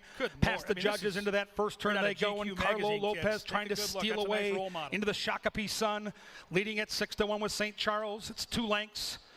Next Journey poised to pounce with the hot jock, but content to wait for now. Then it's the Green Crusader in that Lothenbach jacket, who's got 4 lengths to make up. Pure Rocket hugs the rail with Lindy Wade, 5 lengths back now. To Chrome King on the outside of Lockmore. They went 23-2 for the opening quarter mile, and St. Charles is still there and doing it comfortably and leading it now by just a measured length. Next Journey and Harry Hernandez carving into that lead. The Green Crusaders going for an early run on the outside, and Pure Rocket is saving ground inside. Then we come back to Lockmore, and the favorite Chrome King's got work to do.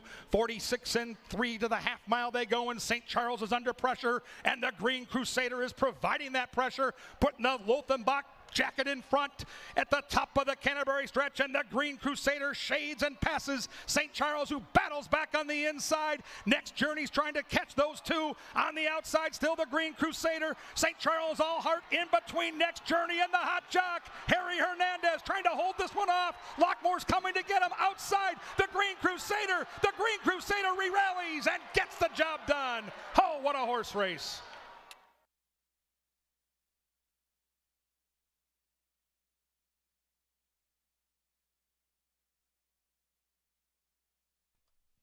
Here comes the first heat. Kids 7 years old and under are taking to the track. This is a John Gruen production. He's the handsome devil in the suit down there. He'll be checking to make sure we have no ringers. We don't want like a 12-year-old sneaking into this first heat. That wouldn't be fair. Youngsters are getting on the line. Remember, you're going to wait for me to say go before you take off. We do discourage false starts, and you're sent home head down, tail between your legs if you leave early. Lots of time. If you're 7 or under, you can still go onto the track where the horses have been running all day.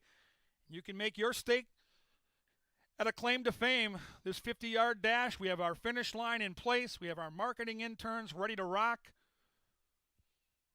Get stretched out. Get ready, kids. We're just about 30 seconds away from a start. If you're 7 or under, there's still time to join us on the racetrack.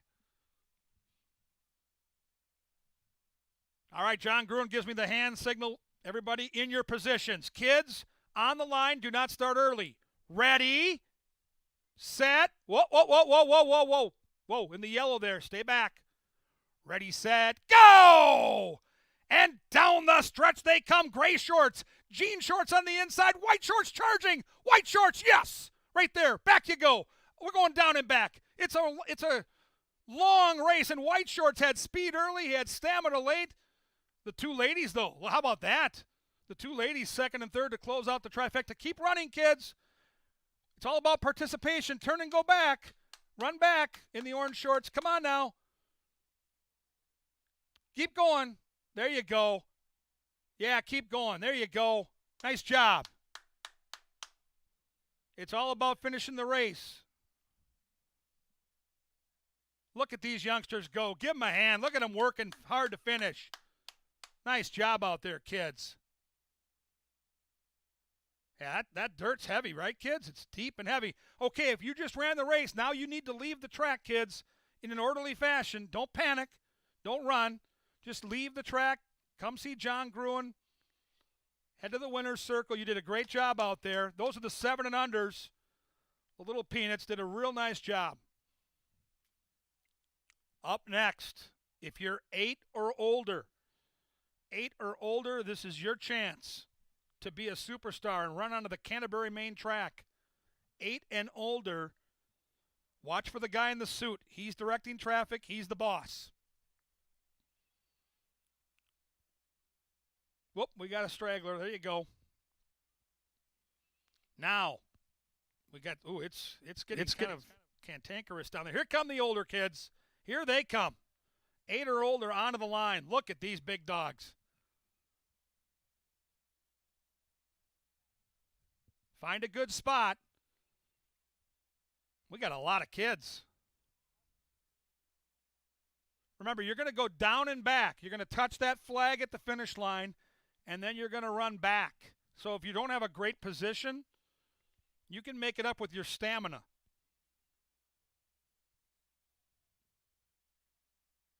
Don't start earlier. You'll be disqualified. Nobody wants that. Last chance, inside of 30 seconds here to start the race. Last chance for the kiddos. You're going to go down and back. We got one more coming through the winner's circle. Here she comes.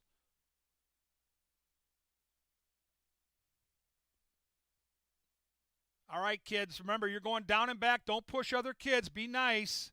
Share that racetrack. It's crowded out there.